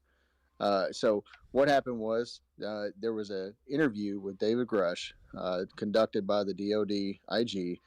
I think it was reporting on UAP reporting, and I think there's also slides where they suggested AARO or whatever office or whatever that was.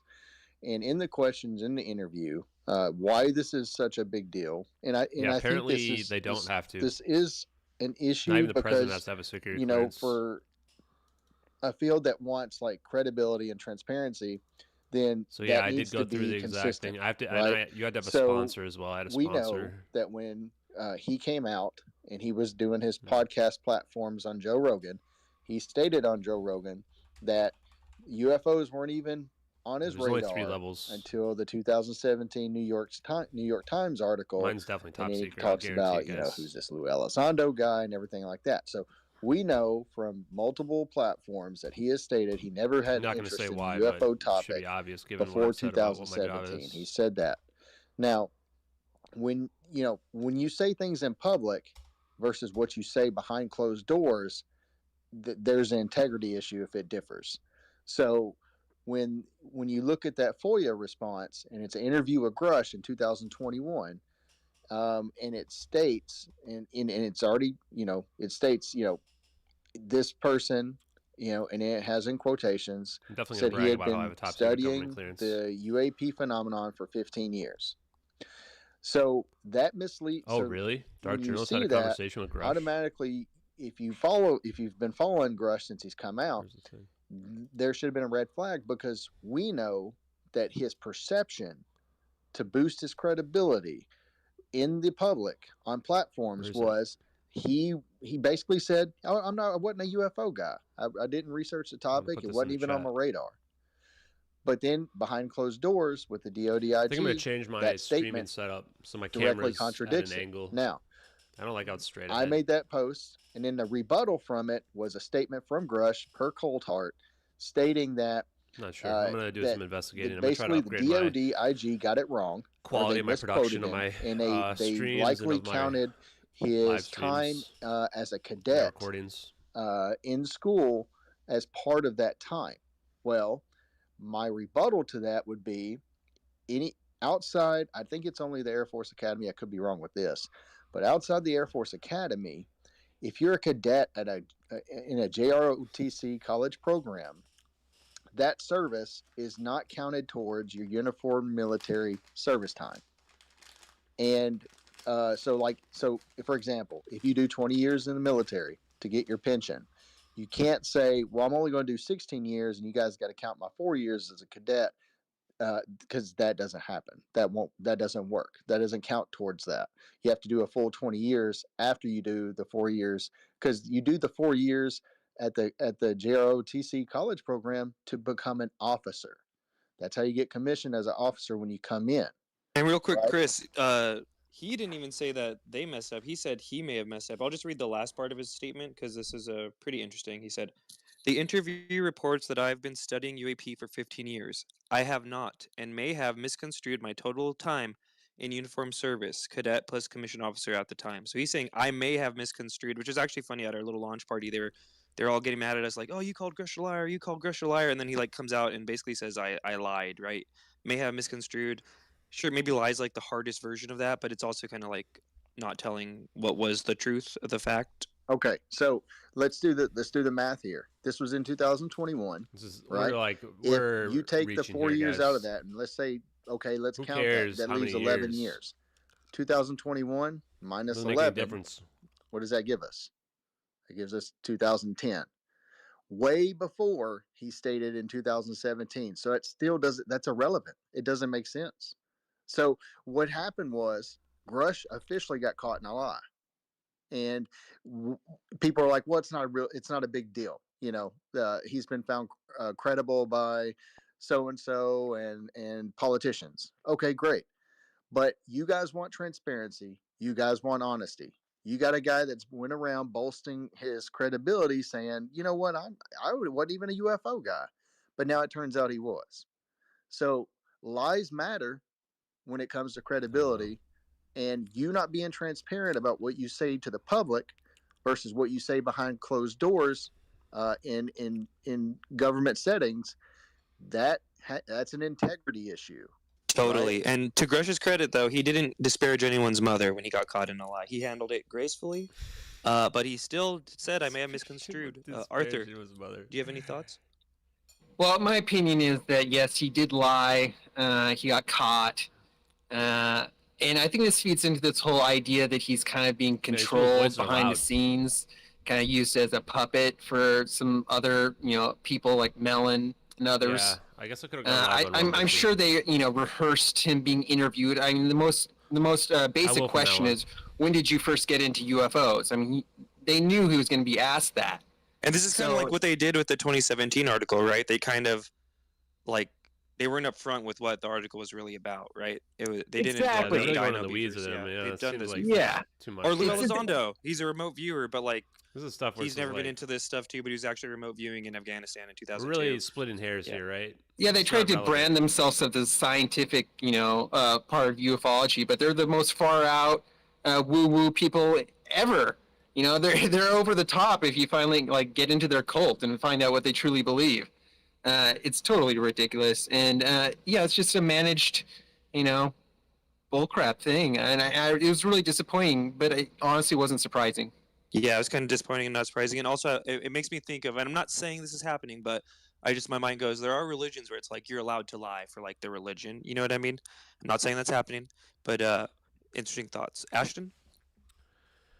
Yeah, I mean, just to play devil's advocate, I feel like we're kind of maybe splitting hairs, or I forget the other turn of phrase here. I've had a couple of martinis here, but just kind of holding him to a little bit too high of a standard, in terms of, okay, he maybe misrepresented, or what it sounds like to me is that they took his total military time and they got equated to the amount of time he's on UFOs. All this stuff doesn't really matter, right? It feels like a little bit of a reach where it's like, okay, it doesn't mean that what he said to Congress is true or untrue.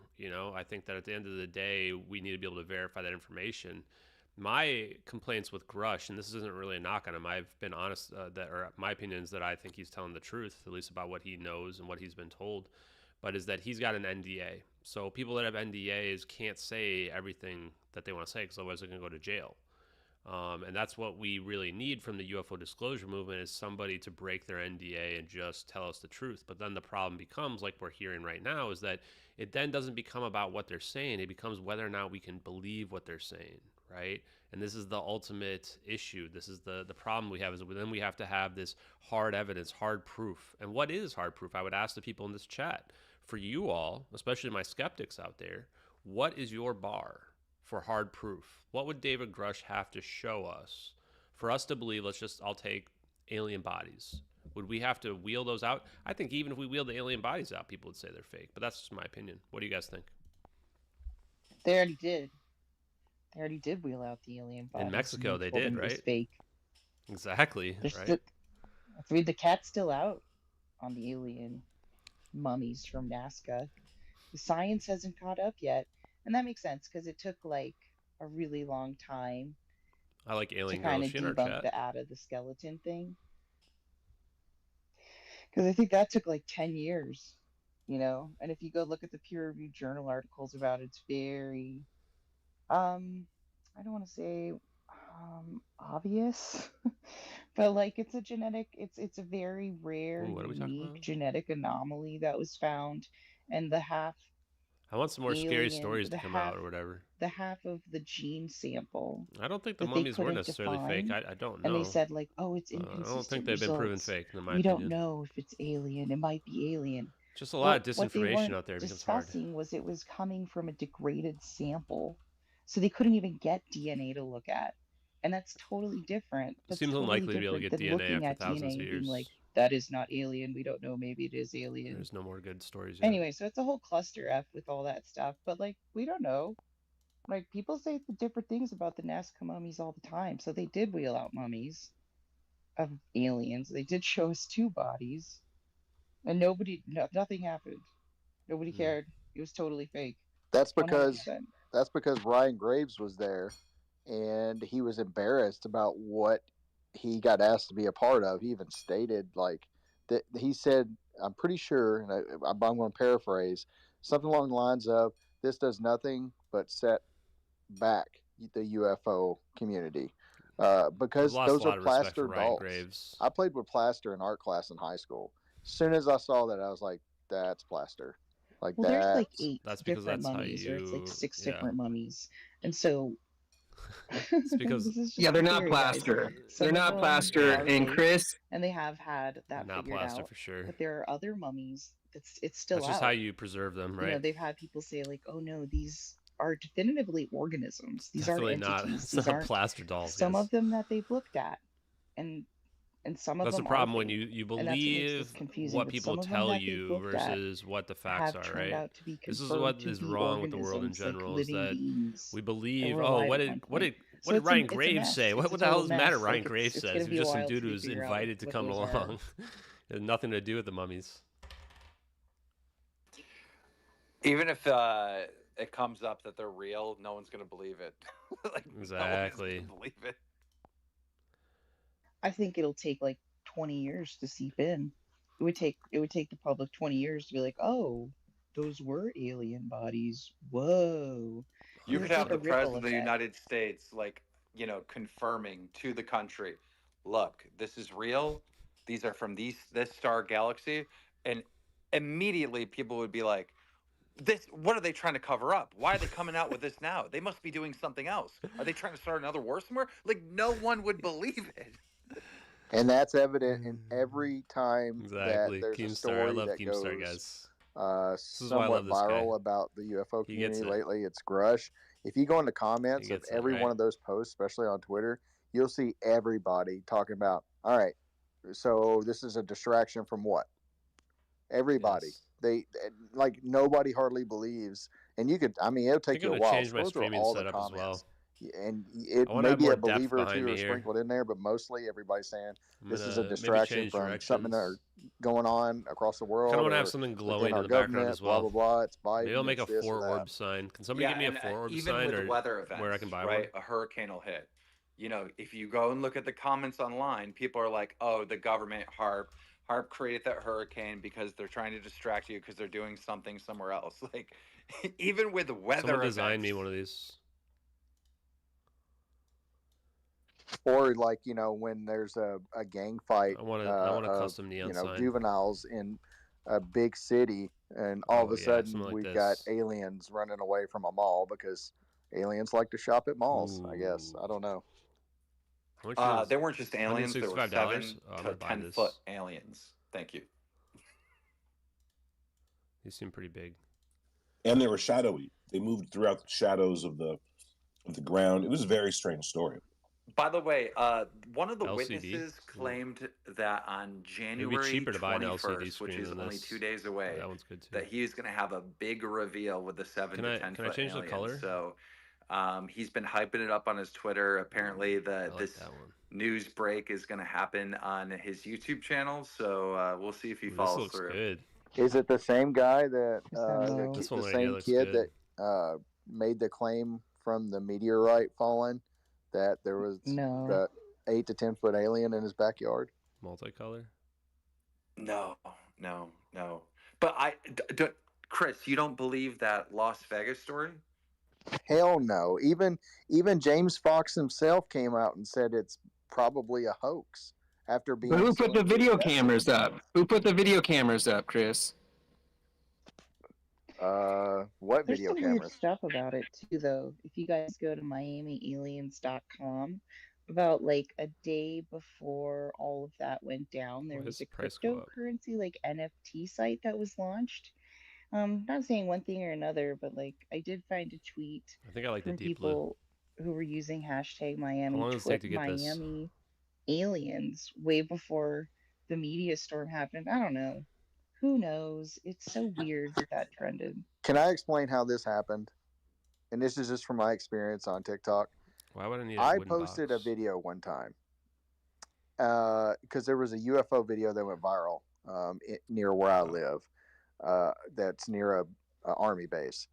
I went out because I was eating lunch, and there was a military helicopter flying extremely low, circling around my neighborhood, which is extremely weird.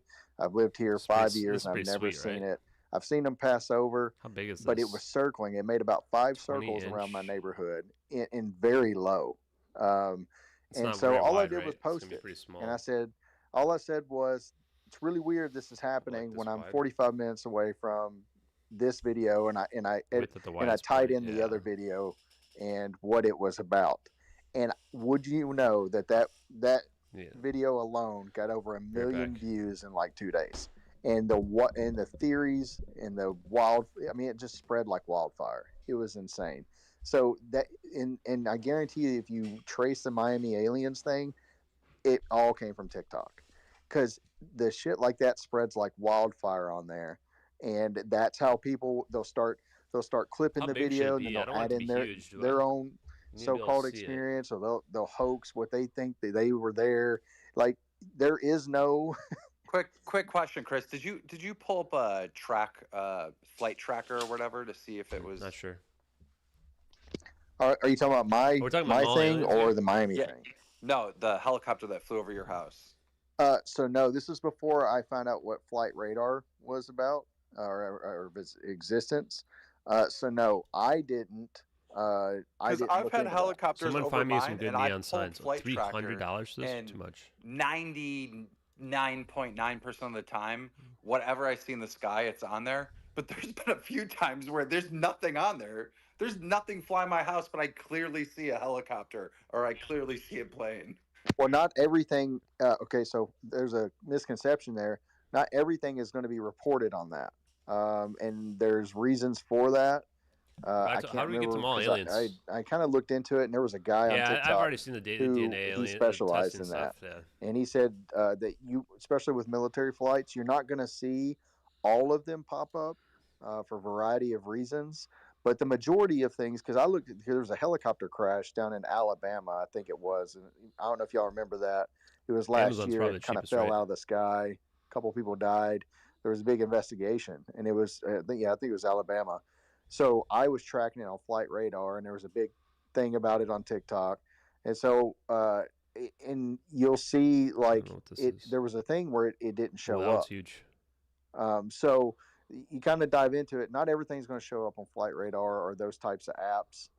So people tend to speculate at that point, and they'll say, well, maybe it's because of this, or maybe it's because of this. And then once that gets out on TikTok, oh my God, it just spreads like wildfire. It's crazy. Yeah, well, that might be a great segue to the next points. Seems like a lot of Grusch activity, right? Sorry. And then Eric Weinstein had some interesting statements. And remember, a few years ago, he had said that he was almost kind of being brought in on like the inside group, right? But then it kind of just kept on being a game of like, we're going to tell you this date, and then that date comes, and they're like, actually, never mind. 30 inches could be good. We're going to tell you that on this date, and then it would just keep happening. So this week he said, I have no idea, as in zero, what is meant by interdimensional beings, despite a PhD in the relevant subject area. I've been looking at this for 4 years or so, and it is all total garbage to my ears. Anyone have any thoughts on that? You were muffled for most of that. Who made this statement? I mean, I know, but could you say it again? Yeah, so it's Eric Weinstein, and he says, I have no idea, as in zero, what is meant by interdimensional beings, despite a PhD in the relevant subject area. I've been looking at this for 4 or so years, and it is total garbage to my ears. And this is, I think, in response to everyone kind of talking about interdimensional beings because of Grusch's hey Ashley testimony and stuff. Yeah, dude, I think he's Ashley made a pretty cool bullshit. fake. He definitely has Netflix documentary. I've heard him talk about trailer. it before, like the idea of extratemporal dimensions. Appreciate your work, Ashley. Spatial dimensions. Yeah, how many people he knows can think in these different dimensions. Like, to answer your question, Ashley, that's the big issue with the debunkers in general, right? They're the ones who are believing in what they want to believe in, right? They don't really put themselves in the same level of scrutiny is the big problem. So to kind of go in on that, so he actually responded to one of my posts where I retweeted that. So you have to go on. He actually made a couple other tweets. Yeah, what they did to this plane is pretty gnarly, man. He states that in the scope of interdimensional beings, like we've never seen videos like garbage. This before. But if you want to talk about other more relevant explanations to, I think, that topic. What's the explanation for this? Then he suggested other theories and things that I am definitely not educated on, so I don't repeat it. But maybe I know I've got the tweet saved. They faked all this he goes too. into that, Perfect, but 120 he degrees doesn't dub it pattern, as two interdimensional angles. beings, and he said he even approached Grusch, Eric Davis. He talked to Grusch, Eric Davis. And not so much, but he talked to Travis Taylor, and neither one of them had the answers for him. So wait, doesn't he have a quote? I already recanted that like the day after. He was talking to Eric Davis and how Big Butler. He said, Eric said to Big Butter, I recanted and deleted my post like the next day. You're one of the only people, like you and Hal and me, are like the only. Once we couldn't find the cloud images of the torrents, that's when I said, "Oh, something's wrong here." That was so funny. His delivery on that was so funny when that happened. We pulled 2 different torrents from the old website, and the images don't like exist. Eric Davis, like being like, "Dude, okay, finally, some brains on the team. All right, well, here's the deal. Here's what's happening." Dude, I'm not on the team. What's going on here? That's Eric's. It can just be the camera housing as well, man. All the time. Like, what is going on here? What is where are the also, adults? Why do you think it can't see the wing? He literally said there's no adults. What's people's arguments for why I can't see the wing in the mix? But yeah, speaking of Grusch. And Eric, you don't even know where the camera is. How can you say you can't see the wing? So 2 UAPTF people and then Eric Davis. Just make up some nonsense. He said there's no adults in the mix. That's a pretty strong statement. Yeah, I have to. Especially the people on Reddit, they're like the most insane people. They just make up a bunch of fake stuff. They'll be like, "This can't be possible. This can't be possible," even though they have literally no. At first, to me, and the way funny part is they're the ones who argue that we are. Grusch, right? Because they're the ones that argue that we are putting up conjecture with our 14 pages of evidence, but literally all of the debunk comments are conjecture. All of them are. They don't have any hard evidence whatsoever. It's all conjecture, 100%, because there's nobody who's come forward and given us the source files. That's why we have the source files as a requirement, right? Then to me, that says that you think that Grusch is his approach on this, or his belief on this, is also garbage. The plan with the magnets is to cook the bismuth and then make it float. We were showing there's some experiments out there, so I'll pull the magnet up. Hold on. I bring light to the topic, basically. That's paraphrasing, but the tweet's on there. So I had to edit it, obviously, because he's not going to slam dunk on him. This is a neodymium magnet. It's extremely powerful. And it might be too heavy. I've been feeling it. It's heavy. It's like actually heavy. And I might have got one that's too big. But the plan is to try to make this to float. We'll see. It might be too heavy. We'll see. I think it's just a very nice way of saying, no offense, guys, but you're wrong. This doesn't make sense. From what I know, from what I study, here are the actual list of theories that if it did fall under that, this is what it would be considered, not interdimensional beings. That's kind of what I got from it. Maybe, but to say no adults, that's definitely definitely powerful, points in my opinion. But that's kind of a great segue into Tupa, reporting for Skyfire News, was able to talk to Congressman Burleson about the kind of angel interdimensional thing, right? So something that Eric Weinstein's Stephen, they should be helping. That goes to show kind of thing. And here's They should be helping, but they don't, right? So that goes to show the dishonesty. Hey guys, great show. I'm glad you guys are doing this. This is really great. I have a question. I found your statements about the potential for this to be angelic, or like the biblical description of what would be like a messenger from God or whatever. I'm curious, like in the information you gathered from Grusch, was there anything that kind of was implied about that? Like the interdimensional nature of the phenomenon, I think Grusch has commented on before. But I'm curious, was there anything that like led you down that road? Yeah. As far as well, the moment that I read his report prior to the public hearing, this is not a top secret report, but basically it's what he read in the hearing. And he mentioned the term extra dimensional. It really intrigued me, because I think that what he espoused, the position that he espoused, it fits my biblical worldview. And I'm not saying this is what all Christians believe, but I think that we live, this is my belief, that we live in a plane of existence that is just one plane of a much more deeper existence. And that obviously outside of our existence, in the way that he described as a holographic model. And I'll tell you why I think it's been validated through science. Why it's not just, this is not just, it's more than just a theory. I think that quantum entanglement points in the direction of this, because if you understand how that works, you've got two particles who are entangled. You send one photon to the other end of the galaxy, and then you make a change to the other one, and it instantaneously changes the attributes of the other without having anything sent in between. To me, it defies conventional space-time understanding. Great job, Tupa. And it's important to note you led that question with like your information from Grusch, right? So we're hearing these congressmen get these behind the door briefings, and then they came out saying stuff like this, and that was a great. It's actually kind of funny. That was an expansion, right, on the question that that UFO podcast, or the statement he had made on that UFO podcast, were able to get him to go more in depth with that theory, and he was saying some pretty interesting things.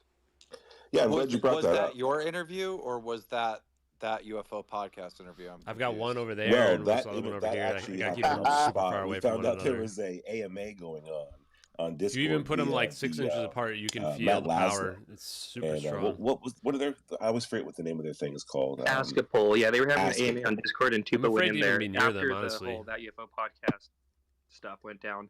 I feel like I can see the magnetic fields that they were interviewing about the same topic, basically. Pretty interesting. Yep. They didn't want me to use other clip. You guys are petty as hell for that, and I love it. That's what's up. That's what's up. I love it. I mean, and it was really interesting, his answer, too. Like it was way better. We got way more. By the way, after my little shavings. Twitter video at that UFO podcast, those guys didn't even respond. They're like ignoring me. It's like not cool, bro. Like what? Yeah, I know, right? They'll figure it out. I don't know. Maybe, you know what I mean? Maybe they don't want the smoke. Who knows? But at least we were able to get our own video, our own clip, and get a little bit more in-depth of an answer for that exact question, which I think is one of the most intriguing parts about this, that debate between, is this, so-called spiritual or etheric or, non-physical or extra-dimensional, or are these alien creatures who evolved either on Earth and left, or tucked away in some crypto, shadow biome, or they evolved on another planet and we're so interesting to them, they flew all the way over here to cut up our cows. I don't really think there's a scenario in which we find out that there's a superior race of beings, right? That don't get turned into God, right? As of right now, like humans are pretty much God to the rest of the animals on the planet, right? So if it gets revealed in the future that there is, another species that are far technical and superior to us, like it's religion is going to happen automatically, I would say.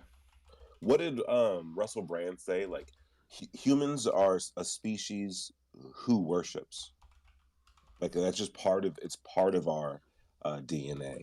And then the idea of like, what do you worship? And the presence of an alien, is one option. But do you guys ever, and this is a little off topic, but I do get the feeling that they're kind of propping up AI to possibly be part of that solution as well, or occupy that space for a lot of people who are more technically minded.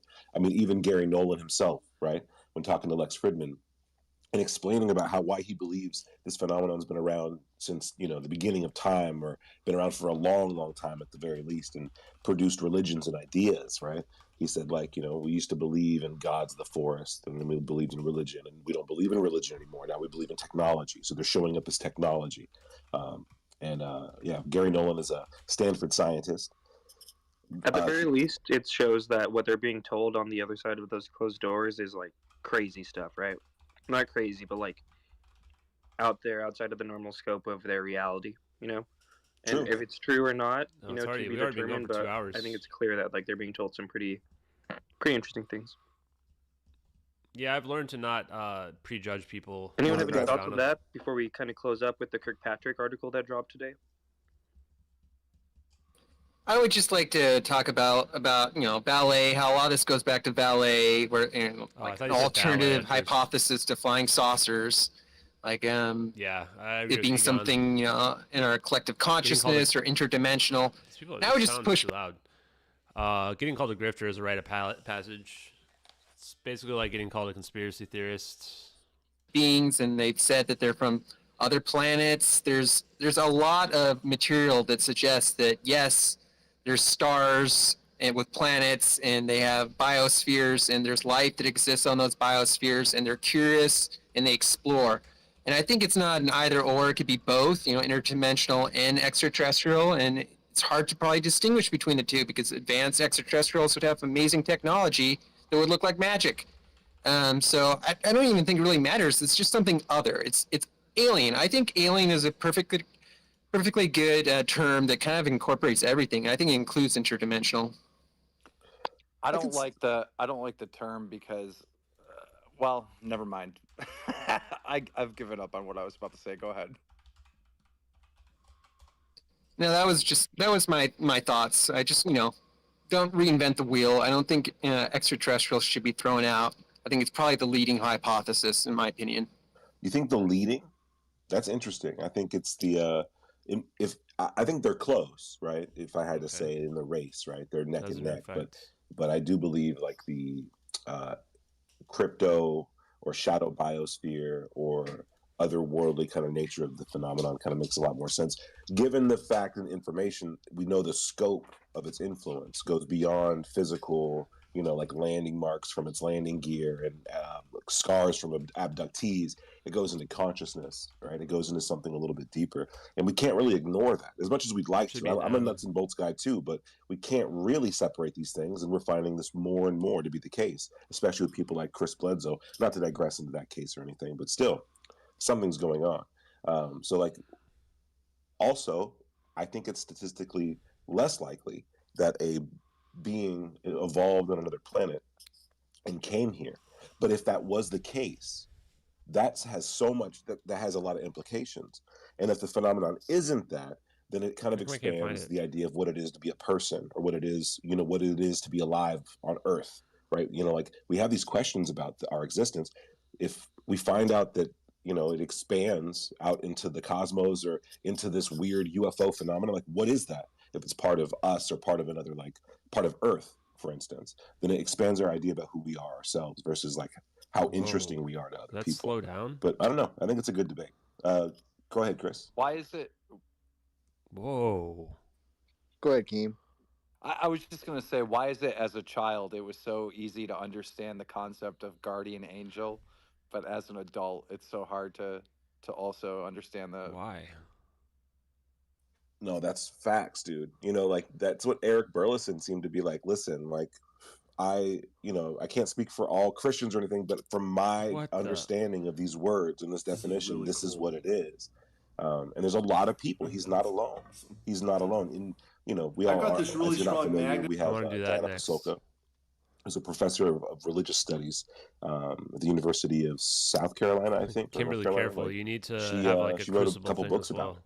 The American Cosmic Book is a really interesting blending, right, within scientific method of the phenomena and like historical records of people having these strange things happen.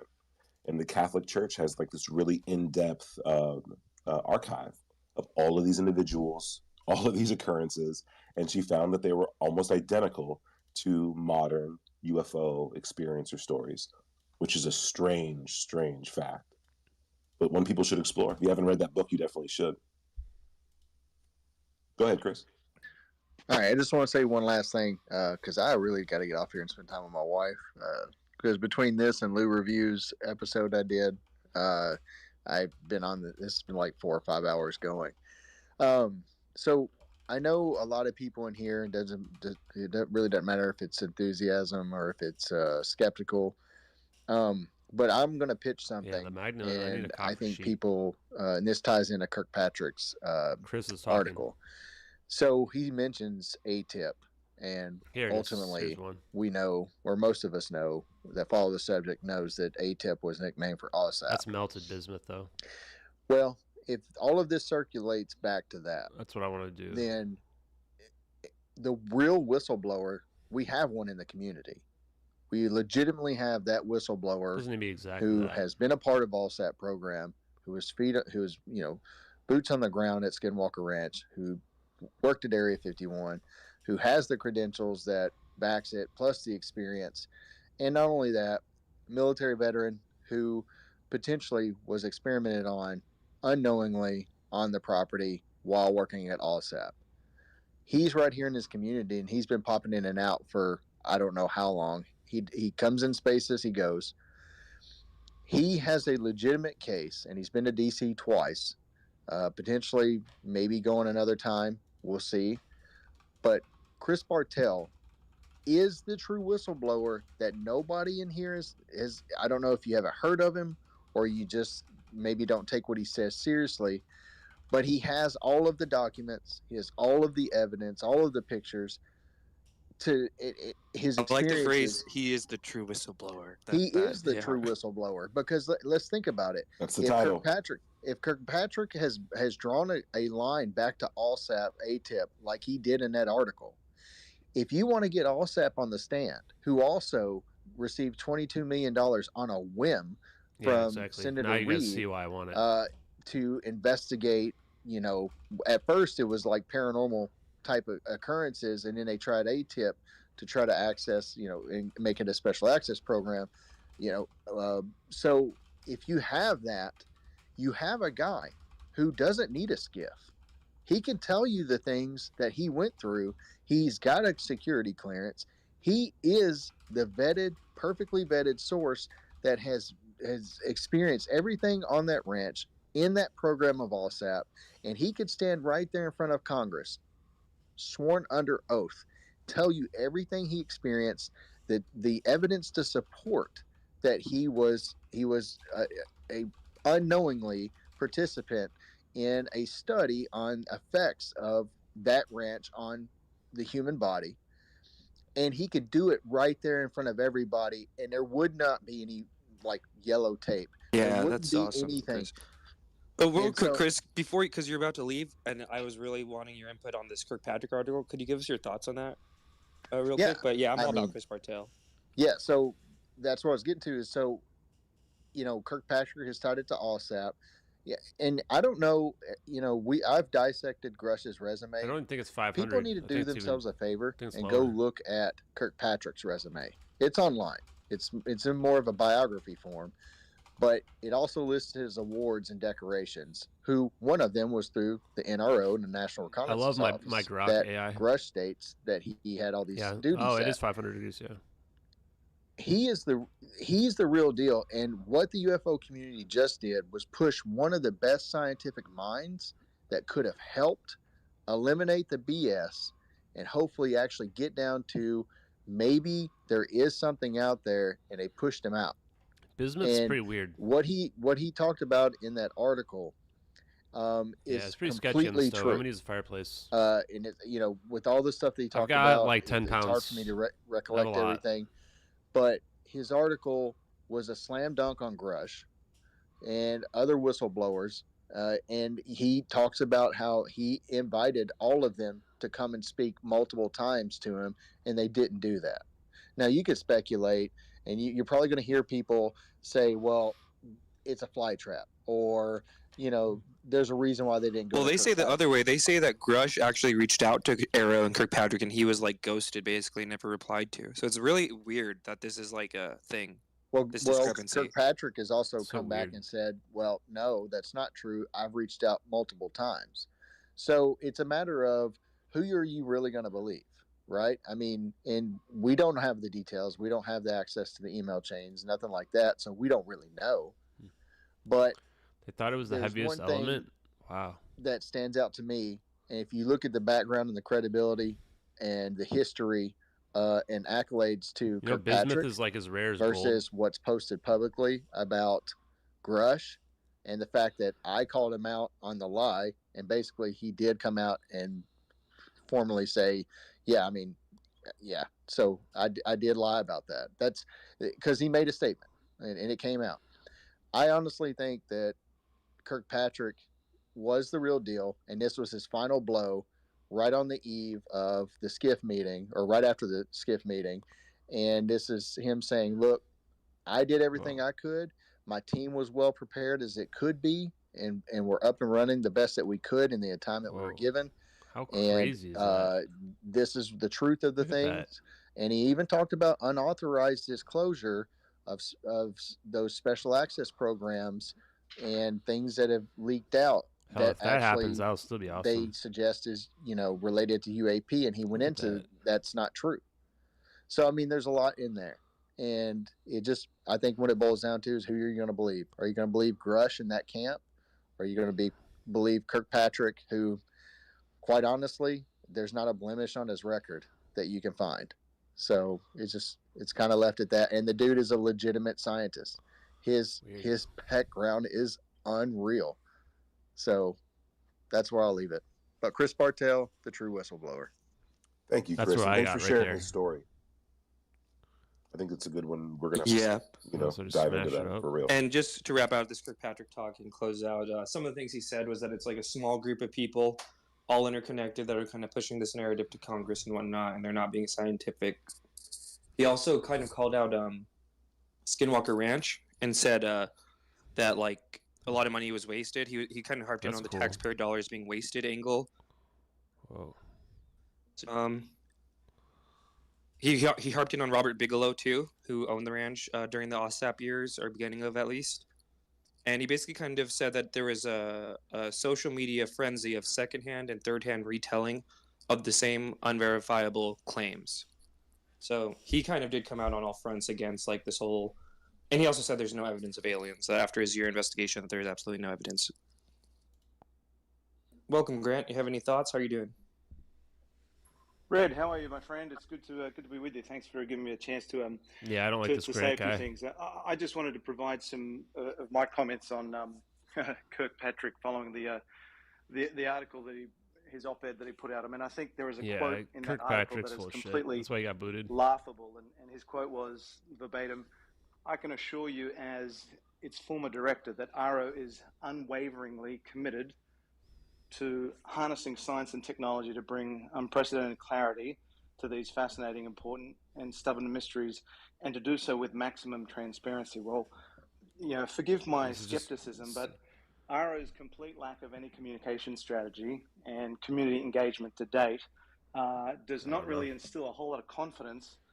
Yet another million UFO researchers. Public trust. And the case in point of that is if you look at AARO's complete douchebag as well Twitter feed, it only has 2 posts, both dating back to July of 2022. I'm not going to take swipes at him here. So if AARO is, I would be totally justified in doing so.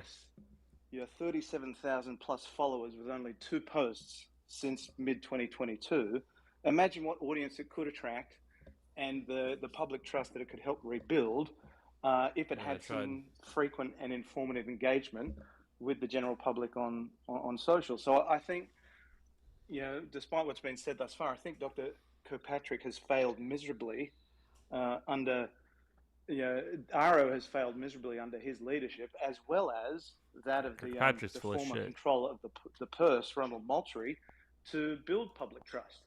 It hasn't lived up to its expectation that we have, and it's aspiration of I think Kirkpatrick works for food. Being transparent. Yeah. And that was okay. We're gonna. Aside from getting pretty late. Hopefully this space will close coming pretty out soon. full swinging at Grusch.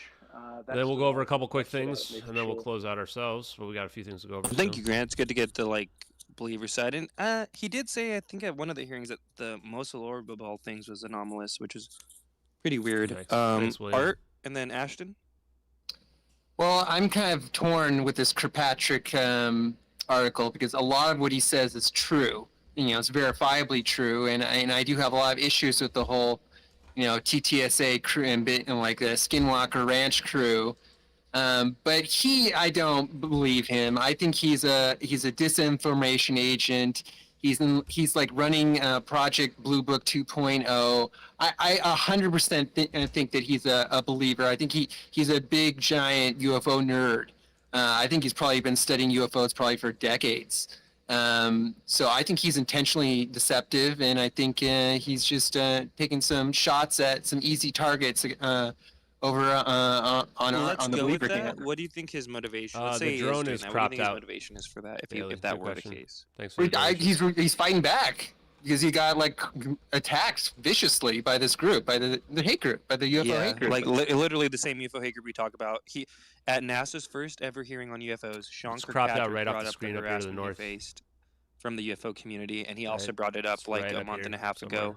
So he talked about what was that event he brought it up? We know because we can Hayden see how Center. close it is by it, right? He brought that up, and he also defended his coworkers. Cropped He's just like, I out don't of even want to tell screen. They people intentionally cropped that drone out because I don't want them to go. Tells us the view is to a lot endure wider. What he right? had to endure. It's attacks on the family, Thanks, online. Bailey. You know what I mean? Does that answer your question?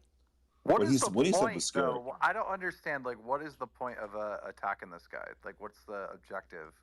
Because he didn't give them the answers they wanted. They thought when AARO was put in office, they thought Kirkpatrick was going to be the big reveal, and we were going to have disclosure. I remember because that's when I first came on, and I remember saying I don't expect from this first hearing where only 3 people showed up. Y'all remember that?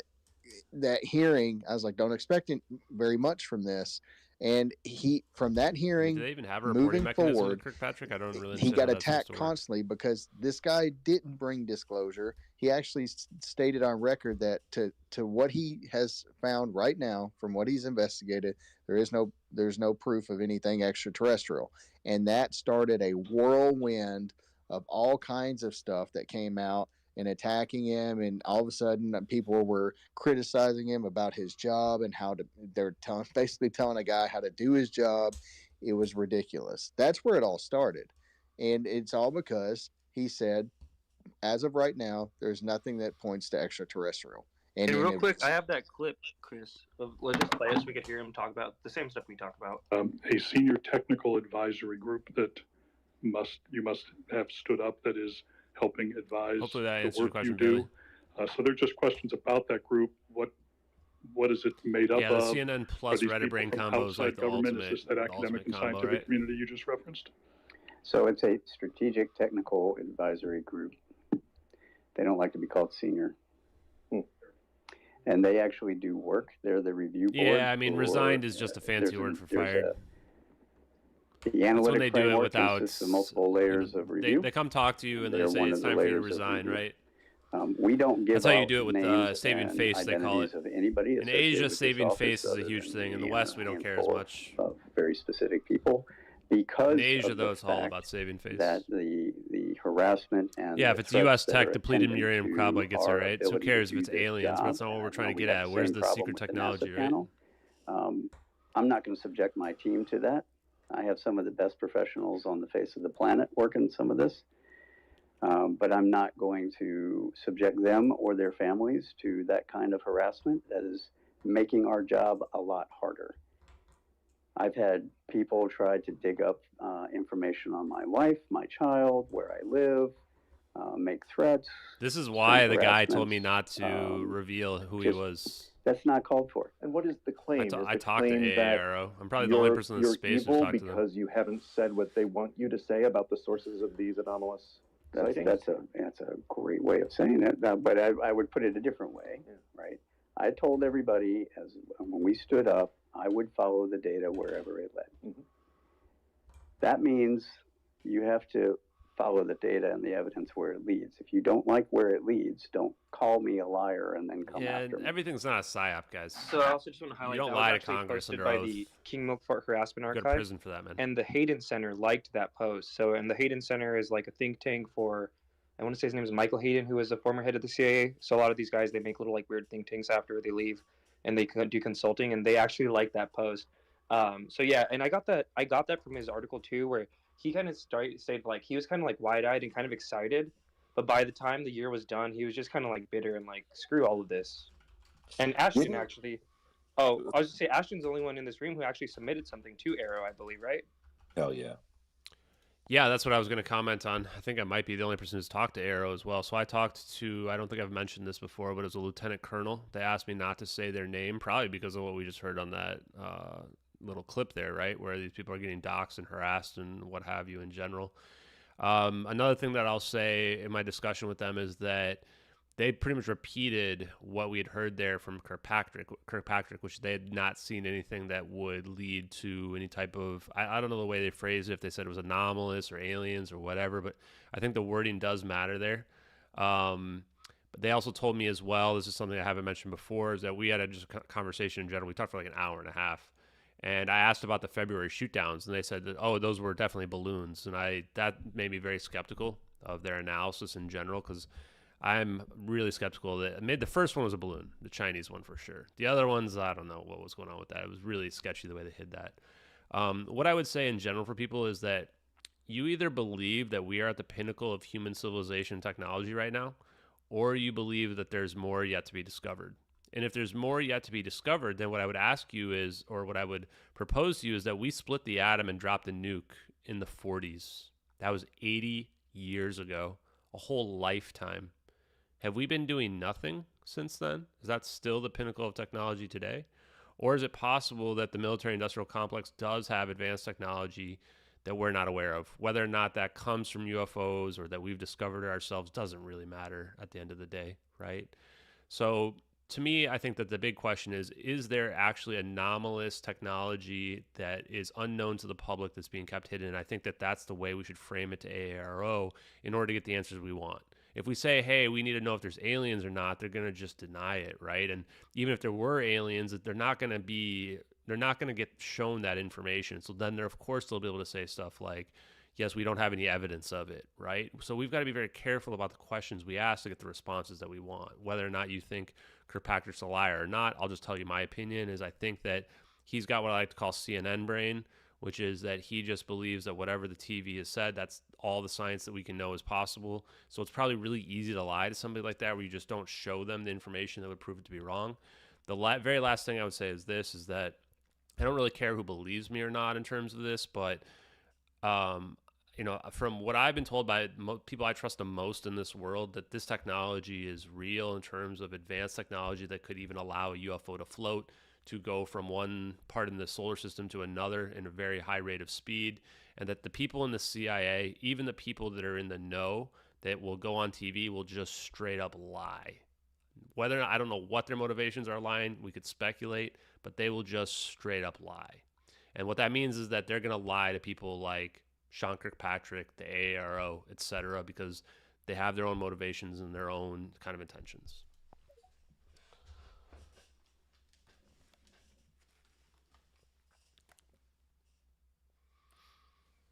I would just like to say that I don't think Kirkpatrick is honest at all. I think with some of the people that have gone to the RO office, they've said that they're very dismissive, basically saying that we already know everything that you're trying to tell us.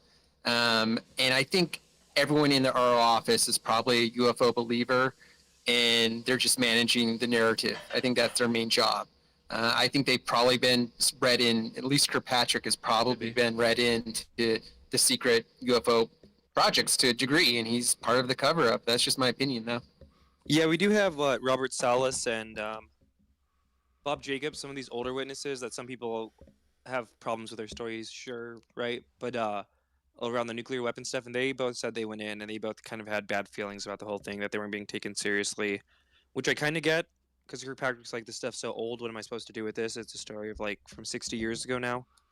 But I can see the divide here. That's how we drop the mic, baby. I hope the next person is. I've had a couple of martinis, so good it's hard for the to job. get it all I out. personally think Kirkpatrick was good for the job. I do think he has to know that there's something non-human here. Maybe that alien thing is compartmentalized, right? Harping in on the interdimensional thing. Who knows? And being like, oh, I technically said the truth then, but I don't know. Grant, what are you thinking? And if they're read Ashton, I was just going to ask you: did AARO issue you with a memorandum for record following your submission? They said that they were making a record for it and they were going to email me. I haven't got a response, so I hope I wasn't getting trolled by them. But they told me a couple other things that kind of verified the story. They said that they were a historian. They said that the person who I talked to was actually the person that set up the website, interestingly enough. And they said the government takes a long time, and there may not have even been a recording mechanism for it based on what I saw from there. But I'm supposed to get an email where I can add stuff to it for that memorandum. One other thing that they wanted to help kind of clear the air on is that you don't have to sign an NDA when you go to AARO. They told me that as well, that there's this idea out there that you have to sign an NDA when you give something to them, but apparently that's not true. And they said I could talk about any of my discussion with them as long as I just didn't mention the lieutenant colonel's name because of, I think, what we were talking about. Any other questions? Cool. So would you be in a position to post your MFR to X, redacting obviously your personal information once you receive that it's executed? Yeah, maybe if they say it's okay. I posted the email that I got back right after there was a confirmation. I thought it was pretty weird they called me after hours, but apparently they worked late. Cool. That's interesting. I was wondering like how it actually happened. So they called you. You submit something online. They called you like at night, and you're just like, "Hey, tell me what you know." It was like 7 o'clock my time, and I'm in Central Time Zone, so it was like or 6:30 or something like that my time. So 7:30 their time. How do you confirm that that's real? Like you're talking to the right people? It's hard, right? Just from the context, the fact that they emailed me back on my real email account that I used to sign up, the fact that they knew that I was one of the first people to submit a record request. The fact that the person mentioned that they were the one who set up the website, they gave me their name and their rank, and I asked twice because I was like, how the hell do I confirm this, right? Like, especially after getting scammed, I was like, how do I really confirm this? And I don't know, just the conversation was definitely the real person, right? It was a real lieutenant colonel was their rank. They gave me their title, was like some historian thing to collect your record. But yeah, I mean, and they knew a lot of information about AARO in general and the look. The funniest part too, they were like, this is the part where I say that kind of verified it for me, is when I said that they said that, okay, you can post any or you can mention any of this publicly, and I was going to ask, and they had mentioned ahead of time, and they also gave me like a legal spiel as well about it. And they said, well, I told them that like I have a lot of followers now on Twitter from the case that I've disclosed, and they're like, well, you might not want to post this because it might hurt your brand related because people don't think highly of AARO. And I'm like, okay, well, that pretty much confirms they're legit. And I just laughed because like, dude, I don't care about my brand. But still waiting on a response then, huh? So what grade would you give AARO as someone who's gone through some of it? If that was legit, then I would give them good grades in general, like a 7 or an 8, because I think they're honest people. That's the feel that I got from the person I talked to. But like I mentioned, I feel like they were necessarily being given the full story from the information that they get access to. But we'll see. I mean, because what I told them was that I have verifiable information, stuff that you can go check. Like if they can pull up stuff that's classified or top secret or whatever things they are, I said, go figure out if this is what an MQC-1 Gray Eagle with a aerial surveillance camera under the wing looks like, right? If that's what that video looks like and have that rainbow capability, like that's a huge piece of evidence. And like if this is the sentient program, they said, oh, we might be able to go to the NRO and figure that out and confirm that. If this is the sentient program Sibbers and that's what that video looks like, right? Now, I don't know how they would confirm it back to me, but then I also said, like, go talk to Edward C. Lynn and figure out if this is what he was convicted of, right? Because they do have security clearances, so apparently they might have access to that. I even said, go find General Dunford. And I was kind of joking, like, good luck trying to get him if he's, like, board of directors of Lockheed Martin. But they were like, yeah, we might be able to talk to him. You know, it's possible. So, yeah, just in general, to answer Keemstar's question, just the conversation in general, just I don't think it was an hour and a half, and then we went to a lot of in-depth stuff like that. It'd be really hard for somebody to be faking all that in general, but yeah, I never know. Interesting stuff. I would say even if you don't have a lot of trust in the, in a program like AARO, why are people not using it? My volume's maxed out, guys. Yes, find out what the result is. It seems like a no-brainer. Exactly, Keemstar. And that's why it's like people have criticized me a lot for like going to the FBI, going to AARO. People were saying, oh, they're not going to do anything. It's like, but what else? I mean, that's what it's there for. We at least have to go through it and see it play out, right? And then to Keemstar's point, like Keemstar likes content. Well, here's content, right? Like we'll find out. If it turns out it's bullshit, then we can criticize them for not doing their jobs, right? And if it turns out that they do well, then okay, maybe they can be redeemed. Whatever, I don't care. Yeah, it's like what you told Timothy Abarino, I think his name is. Like people don't like to get dirty, right? They don't like to get down and like submit. I mean, John Greenwald's one. He does the FOIAs, but a lot of people, or Grant too, I think started doing FOIAs. Good for you, Grant. But a lot of people don't even do that, right? They just like to, armchair criticize and whatnot. 100%. I've done like 8 or 9 FOIAs now. It's really easy, guys. There's like websites where you can just submit them. Some of the agencies make you like not mail something, but like print something out, scan it, which kind of sucks. And honestly, all of mine have basically been rejected. So, it's hard to get real information, but I'm learning that there's strategies to it too. So definitely the thing to take away is like use all the government resources that are out there. Even if you don't trust them, you can still glean information based on the responses or non-responses you get back.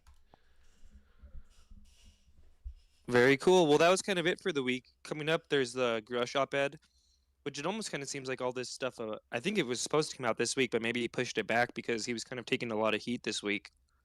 And then what else is there? There's something else coming up. Oh, Dark Journalist, which we touched on a little bit, but I think tonight he's going over more of his interactions with Grusch and this whole alleged Mellon kind of being the handler of who he could talk to. People were saying the reverse of it as well. Yeah, why would we not go to them? Yeah, people like to talk to and not talk to other people, but it goes into what we're talking about earlier. These people will kind of only go on podcasts and shows that don't really ask super hard questions. Hey, Red, before you wrap up, did you see Travis Taylor and Kirkpatrick go back and forth at it on LinkedIn? Oh, I think I actually did see a little bit of that. We were working on an image for that. But yeah, what are your thoughts on that? Could you maybe describe it to the room? They've responded. And is that confirmed, right? I haven't seen links to the actual LinkedIn comments, but one of the things that Travis Taylor made a claim on is that there's no doing research, there's no funding for it. Travis Taylor made a claim that it's really only Enigma Labs and this IQ Could this be fake? Another organization have received IC and DoD funding. But what's interesting is there was a tweet earlier today where Brian Bender in January of 2023, he reported that Enigma I'm afraid to accidentally reveal this guy's name. And he responded to a tweet that I was it was 11 days ago putting out there today. Dan Warren kind of weird that he hasn't responded yet. Enigma and the DoD had a partnership, and so Alejandro Rojas chimed in, and for those that don't know, Alejandro Rojas is the head of research and content at Enigma Labs. And he confirmed in response to Brian Bender said, I don't think they have gotten... I don't think they would have been able to fake all this. I don't think they've gotten any funding to speak of. Alejandro There's an email address here that indicates it's from the Pentagon as well. Rojas responded, nothing has changed since your prior reporting, no government funding. So Alejandro Rojas is refuting what Travis Taylor is claiming, that Enigma has got DoD funding. And this was right after I talked to him. Interesting. Tupa was almost hired at Enigma. He almost got that DoD or not DoD money.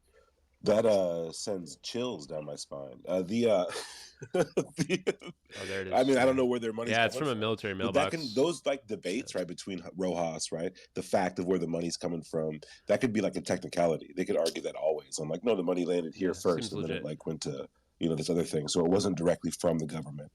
Mailed out militaries. Because Enigma Labs, right, what they are and what a lot of these companies are, they are apps and companies that want to set up apps that network people for UFO sightings is how it's portrayed.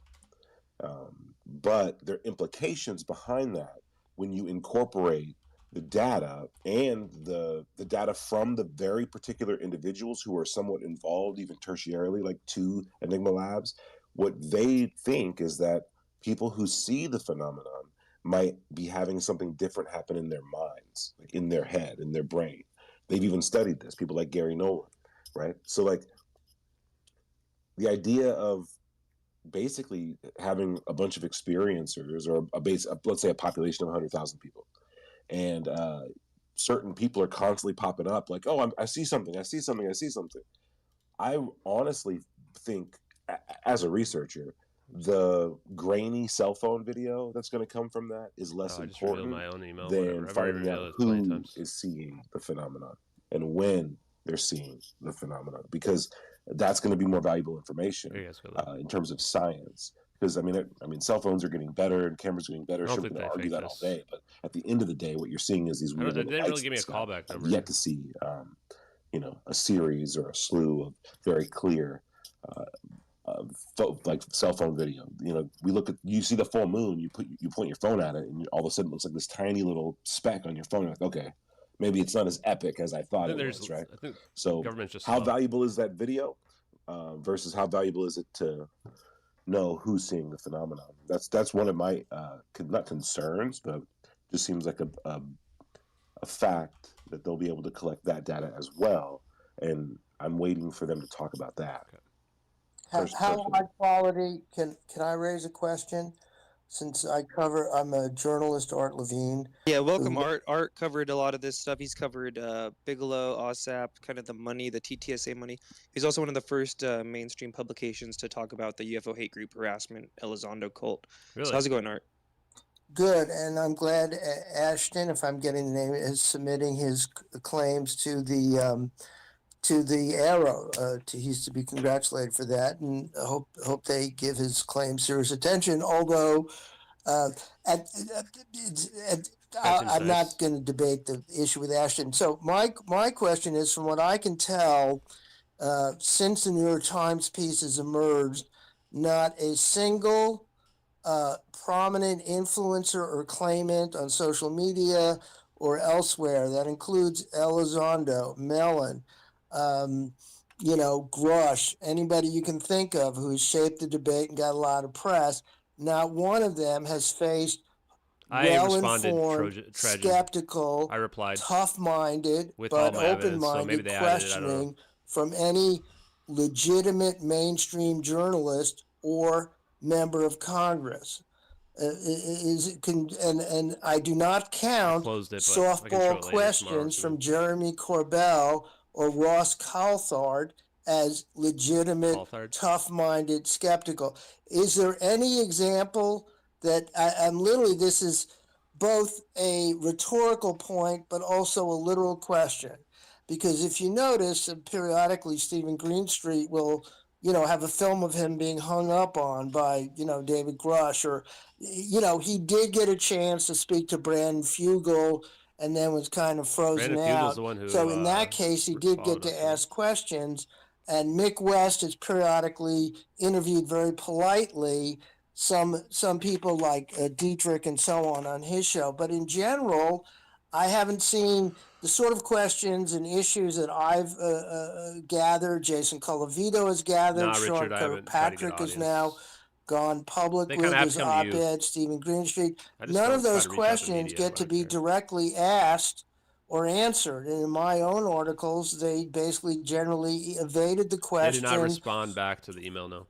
With the exception of the corruption issue. Several just gave flat-out denials in terms of the SEC and what they were looking at. So I'm sorry to be so long-winded. Are there examples where these highly profiled, have actually submitted themselves to normal, mainstream, tough-minded, skeptical questioning by mainstream journalists or legislators?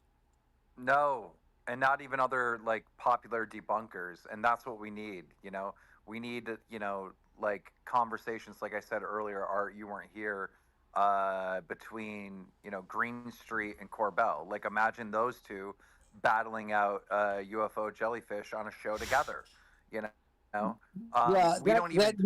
Right. Okay, and then the other thing is, I keep posting, and I use as my little ironic hashtag, I stand with Carl Sagan, and I post his baloney debunking kit periodically as a reply, and I posted it here. It's like 8 tools that skeptical thinking can be used to apply to how present evidence, like you don't necessarily accept authority. So at this point, you guys are what's very interesting about a lot of your points of view is from what I can tell from the public profiles of some of the people in this group, you are open to the very real possibility and or are experiencers of UFO and alien issues, but you also want to see some standards of evidence and are very critical of the cult-like hate mania, etc., that infects the UFO community. Is that a fair assessment of where you guys are? Yes. For me, yes. Okay, well, that's good to know. I mean, I think I try to be open. I try to be open-minded, and just to let you know, one of the counterclaims is, to the Mick West of this world and so on is well, one, prove that I'm wrong, and that prove that it doesn't exist. But the other point of view is, even if they're dismissive now, I absolutely believe that if Michael Shermer, Mick West, and Stephen Cambion, but I'm talking people with great science credentials like Mick, in terms of research. Mick isn't a scientist, but if any of these top flight skeptics, actually there was hard physical evidence and direct live beings and things that would be investigated by multiple teams of academic reachers, independent, with no financial ties. So that means no Gary Nolan, no shady academics working with real academics affiliated with major institutions, independent teams, gathering and studying this earth-shaking material, and then has no credentials. Putting their findings out and peer-reviewed. I do think that Mick West and Michael Shermer would say, "Okay, you got me. The evidence is here." For years we're saying, "Where's the evidence?" Now it's here. Yeah, I'm changing my mind. It's a little too loud. I just have to be closer to the mic. That is my view guys. about how these kind of rigorous skeptic-minded people would respond to good, solid evidence that meet normal scientific standards. What's your take on that? Well, I'll jump in because I respectfully disagree. I don't think, and so this is what I would ask, is that what is that standard? If President Biden were to come out and say that aliens are real, if he were to roll alien out, that's still not going to meet that level of evidence, that level of standard. My personal opinion is that we have to learn the science ourselves. That's the only way, in my opinion, is that we have to prove the science ourselves. If we are going to say that there are UAPs that can float and that they can go distances at the speed of light, then we need to be able to prove how that science works. What I would say to the people that are interested in doing that is learn electrical engineering. Okay, well, see, but okay, that's where I think if you read books like Thomas Kuhn's Structure of Scientific Revolution, where he coined the phrase paradigm shift. So my feeling is, let's say your first example, Biden says they wouldn't change their there minds. are Nick West is never going to aliens, change his mind. and now I'm going to bring out a corpse or a living alien being. We can't understand it. You don't think that he would submit those aliens to, both internal government scientist agencies and other academics to be invited to do it? And see, I do think if you, as a claimant for certain phenomena, would read the baloney detection kit and just try to keep those standards in mind, it'd be very helpful. And also from your point of view, I'm having, is this Ashton talking or who's talking at the moment? This is Ashton. Yeah, Ashton. So here's my question is, in your case, just so I would know, and the people listening, you seem to have a while ago admitted, okay, it's probably a hoax, or this is the guy who hoaxed it. But now you're back to saying that it's still more likely real than not, your original claims? Are you talking about my case, the MH371? Yeah, your case. Yeah. Yeah, no, nobody has come forward to collect a $150,000 bounty. Nobody has produced any files related to this. Nobody has even tried to claim the $150,000. So, well, gentlemen, excuse me, if I could, I gotta go. I just want to. Thank you, Ashton. Thank you, Ashton. Okay. I gotta go. This is gonna end relatively soon, so I just want to thank everyone for coming. We're probably gonna do this like every Friday. We're going to go through the news of what happened in the last week, go through every story, have prominent people on stage to give their opinions, have debunkers, have believers, have everyone, so we can have a real discussion about this. That's how it should be done. That's how everything else that's done that's taken serious is that there's like debate around it. So just want to thank everyone. If you're not following Skyfire News, make sure you do. I do see Darren Reed down in the listeners. What's up, Darren? Got a W on that UFO podcast yesterday.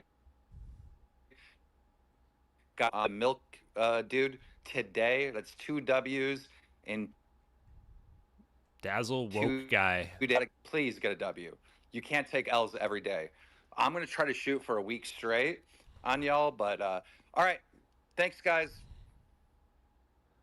Sweet. Heck yeah, Keem. Great time. That's kind of basically, I don't know, maybe Ashton wants to respond to where he is at currently, and then we're pretty much wrapped up. It came a little late. Maybe next time we'll get here sooner. But yeah, no, I know that a lot of people, honestly, I don't care what people think about the videos anymore. Like I'm actually, like I just mentioned, learning the science myself and learning electrical engineering. I think that the people that I respect the most are the ones that put the work in. So if I could just kind of respond in terms of devil's advocate, I would say that people like Mick West don't have any credentials. He literally has no credentials whatsoever. He's not a scientist. He has no scientific background whatsoever. He's not interested in learning the science. I think that people on either side, skeptic or the side of the believers, that's the way forward, right? It shouldn't be a matter of I'm going to believe this person or that person, right? I think it should be a matter of coming to your own investigation, your own conclusion.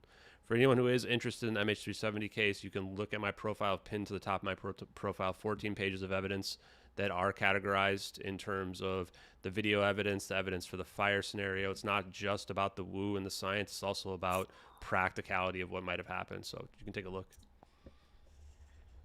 All right. Well, I think we'll wrap up there, guys, because we've been kind of going for quite a minute here. I guess any closing thoughts? But yeah, it was fun for space. A lot of good news covered. I feel like people listening in will be caught up on the past week and a half or so. Hey, Red and Tupa, I just want to chime in and say, hey, congrats to you guys and Keemstar for launching Skyfire. I mean, I think it's so easy to get lost in the noise on X. Yeah, I just don't care. Right? I'm just so over the. I'm not trying to convince people who don't want to be convinced. I just don't care. Kudos to you guys for the launch and looking forward to following your curated content and these sort of engaging spaces going forward. Heck yeah, thank you, Grant, and congrats on launching your channel last year too. Since you've been streaming, it's good to have good people. It means a lot. And guys, just so you guys know, for the listeners, tonight for this space, we hand selected the panel. We wanted to keep the conversation flowing. We wanted to get through the news, and we wanted to get these guys' opinion because a lot of these guys have been in the field for a long time. They're contributors. Not me. People like Grant. I'm brand new. And they're critical thinkers too. Brand new. Right? New thinkers, critical thinkers, believers, skeptics. We need everybody in the mix. Like Keem said, we sharpen our focus on the topic wherever that leads us. And that's what we're covering here. If you guys want to follow more, just make sure you're following Skyfire News. We're putting out media content all regarding what's happening right now. That was we're gonna do a quick recap. Debrief, guys. We're gonna try to do that maybe every Friday. This was really good. I don't care what they believe, man. Hopefully we see you guys the next one. They can Thanks again to all the speakers, all the listeners. Until next time, guys.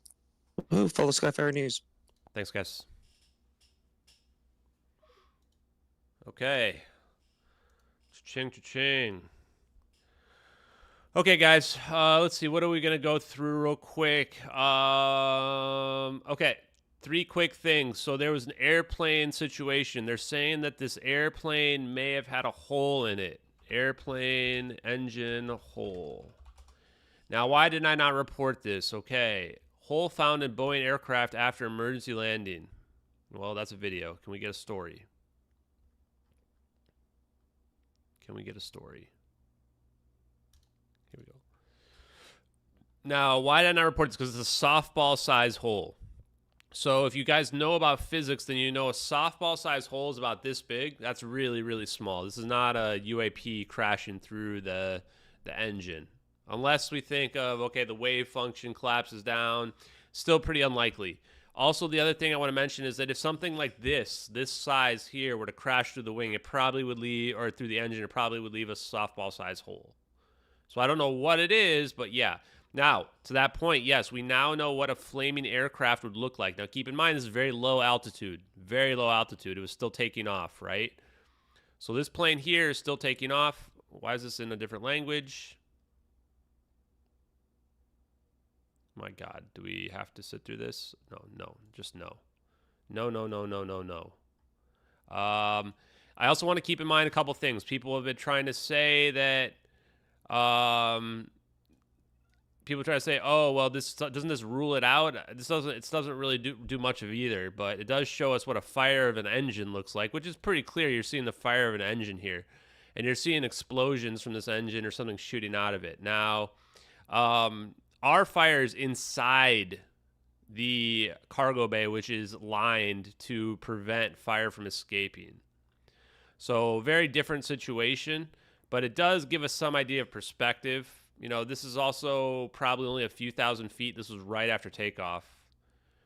So the glowing orange is going to be because the halon fire extinguishing gas is seeping out through the plane, probably due to it being depressurized or potentially damage from this explosion and fire that might have depressurized the plane. Okay. This is actually a really low quality version of the video as well. So it's not going to be like this one. Somebody tried to argue with me today, too, that somehow an engine fire is less severe than a cargo bay fire. It's the most ridiculous statement I've ever heard. I don't know why people make up stuff like this. Literally, your engine's on fire is like the worst possible thing that can happen. It's like how you stay aloft, right? Just because you might be able to glide down doesn't make it safer than a fire in the cargo bay. Cargo bays are actually even built to contain the fires. Engine going down is one of your vital pieces of equipment to keep the plane afloat. So that's why I didn't really report on the softball thing. I just didn't think it was super relevant, although it probably would have got some views. If there's more of an update on terms of what caused it, then I may do an update on that. Okay? There's this weird Reddit post here as well from 4chan. Okay, this is pretty bizarre. I'm going to read it. Open letter to the curious. Your government conceals vast amounts of information from you, the public, while simultaneously actively monitoring every aspect of your lives. As a defector from the CIA, I'm risking everything a human being values by making this open report to free thinkers of the world, a small price to pay for easing my conscience. I'm writing to you from a leaky storeroom in Diego Garcia, 3 short blocks from here in a large warehouse stripped of its paint and panels and hollowed out of its original upholstery and mechanics is flight MH370, the so-called missing flight from Malaysian Airlines.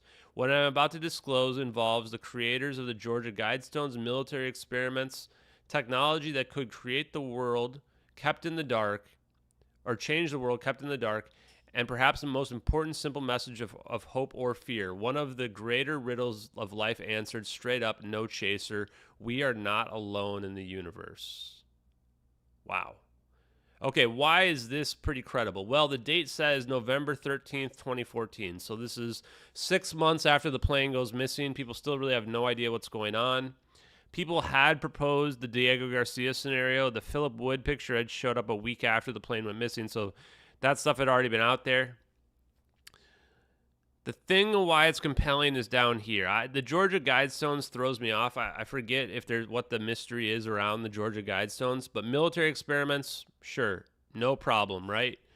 Technology that could change the world that's kept in the dark, absolutely. And perhaps most importantly, the simple message of hope or fear. we are not alone in the universe. I think that what they're saying there is we've got technology that we reverse engineered and we figured it out.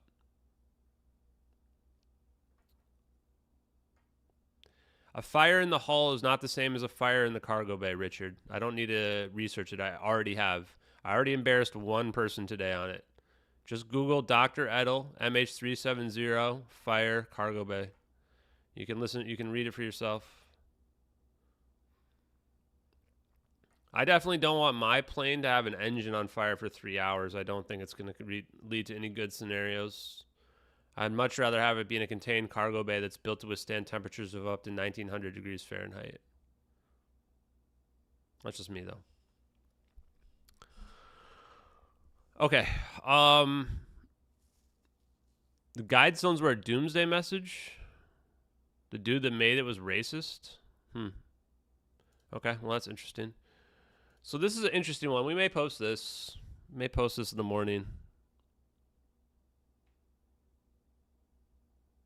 Does seem like a bit of a LARP.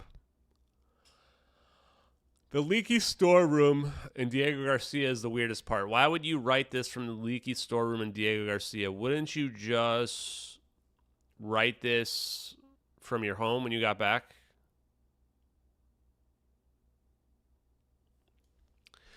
What I would urge everybody in the chat is to not succumb to your preconceived notions of what you've been told is true or not true about anything. Investigate it for yourself. I think that the biggest criticism I would have of somebody like Lou Reviews from the space we just had is that he succumbs to his own narratives that he thinks are true, but doesn't hold his own beliefs to the same level of scrutiny as he does the things that are not. He says, oh, well, you know, that Bob Lazar is a terrible person. Like, what? Come on, man. That's just judgments. That's not any factual evidence. Like, what are the actual facts versus the opinions, right? What are the actual facts? The same way as we say, oh, well, somebody was a racist or eugenicist or whatever. Like, what are the actual facts? What are the things they strictly believe, right?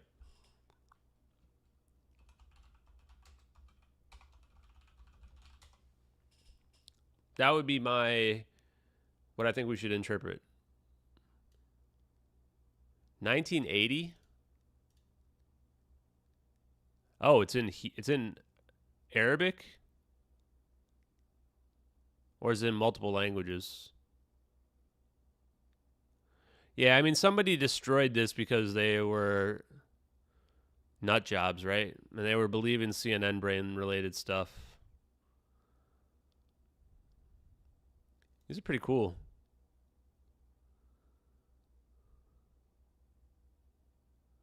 Huh.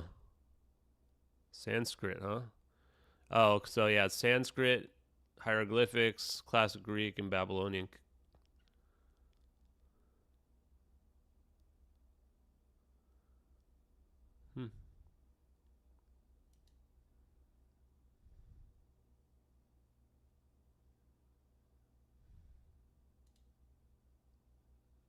That's neat.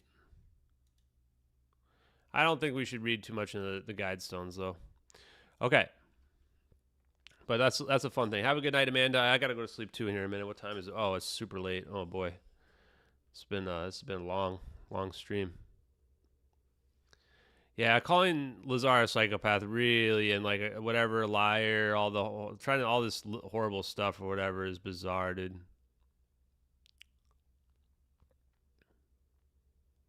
Yeah. People do not lose your engines every day, Richard. Jesus, man. It's the CNN brain talking, Richard. Again, Richard, you're doing the literal thing I'm telling you not to do, man. Work on facts instead of opinions. Facts, man. Find the facts. Work with facts. Right? So many people out there just base everything they believe off of opinions. You're not basing your things on facts. Tell us what the facts are, right? When you figure out the facts, then you'll get to your answers and you'll avoid opinion-based research. Okay, last thing. Luanon memes. Okay, we're going to start. We got new Luanon memes here as well. And again, I think that people need to hold themselves to their own standards. Again, Richard, I don't care what you are. What are the facts, man? No one cares about your pedigree. What are the facts? Address the facts. Come up with the facts. Opinions don't matter. I have opinions from people who are PhDs and experts at fires burning, right? Have you ever had a lithium-ion battery fire burn in your cargo bay? No, you haven't. You probably haven't had an engine fire either. So what your opinion is just doesn't matter, man. Like, that's the problem, right? So I can search MH370, Dr. Edel, fire scenario, right? Cargo fire, literal expert. Literal PhD expert at fires. Okay? Expert on the science and manufacturing of lithium-ion batteries. Reviews the whole thing. You want to read it? Have a good one, man. Have a good one. I don't need your things. Here, you can read it. You find the evidence. You find the facts, man. You find the facts, my man. You're the one who wants to be convinced. I don't want people to try to convince me. I want people to present the facts, and I want them to do so in a non-biased manner. That's what we're trying to break down. So, this is the Luanon right here, right? We got the Luanon conspiracy, the Luanon followers, right? Obviously a play on QAnon, because it's the same type of people, right? That follow it. They follow their leader, right? They follow whatever their leader believes in them. For Lou Elizondo, I have nothing against him. He's the one that blocked me, man. He's the one that's following racists and homophobic people like King Milkfart, right? Right. I don't know why he's following terrible people like King Milkfart, but that's the first question anyone should ask Lou Elizondo. Why are you following a racist and a homophobic loser and terrible toxic person who's been banned off of Twitter multiple times? Luanon, folks. Don't be a Luanon, guys. Okay. Anyway, guys, I'm going to sleep. You guys have a good one. And, yeah. Thank you guys very much for following tonight. Appreciate it. Did I dox him? No. His name's Joseph Marinello. It's public information. Everybody's known that. It's been all out there on Twitter. He's attacked so many people. So, yeah. King Milkfart's Joseph Marinello. Have a good one.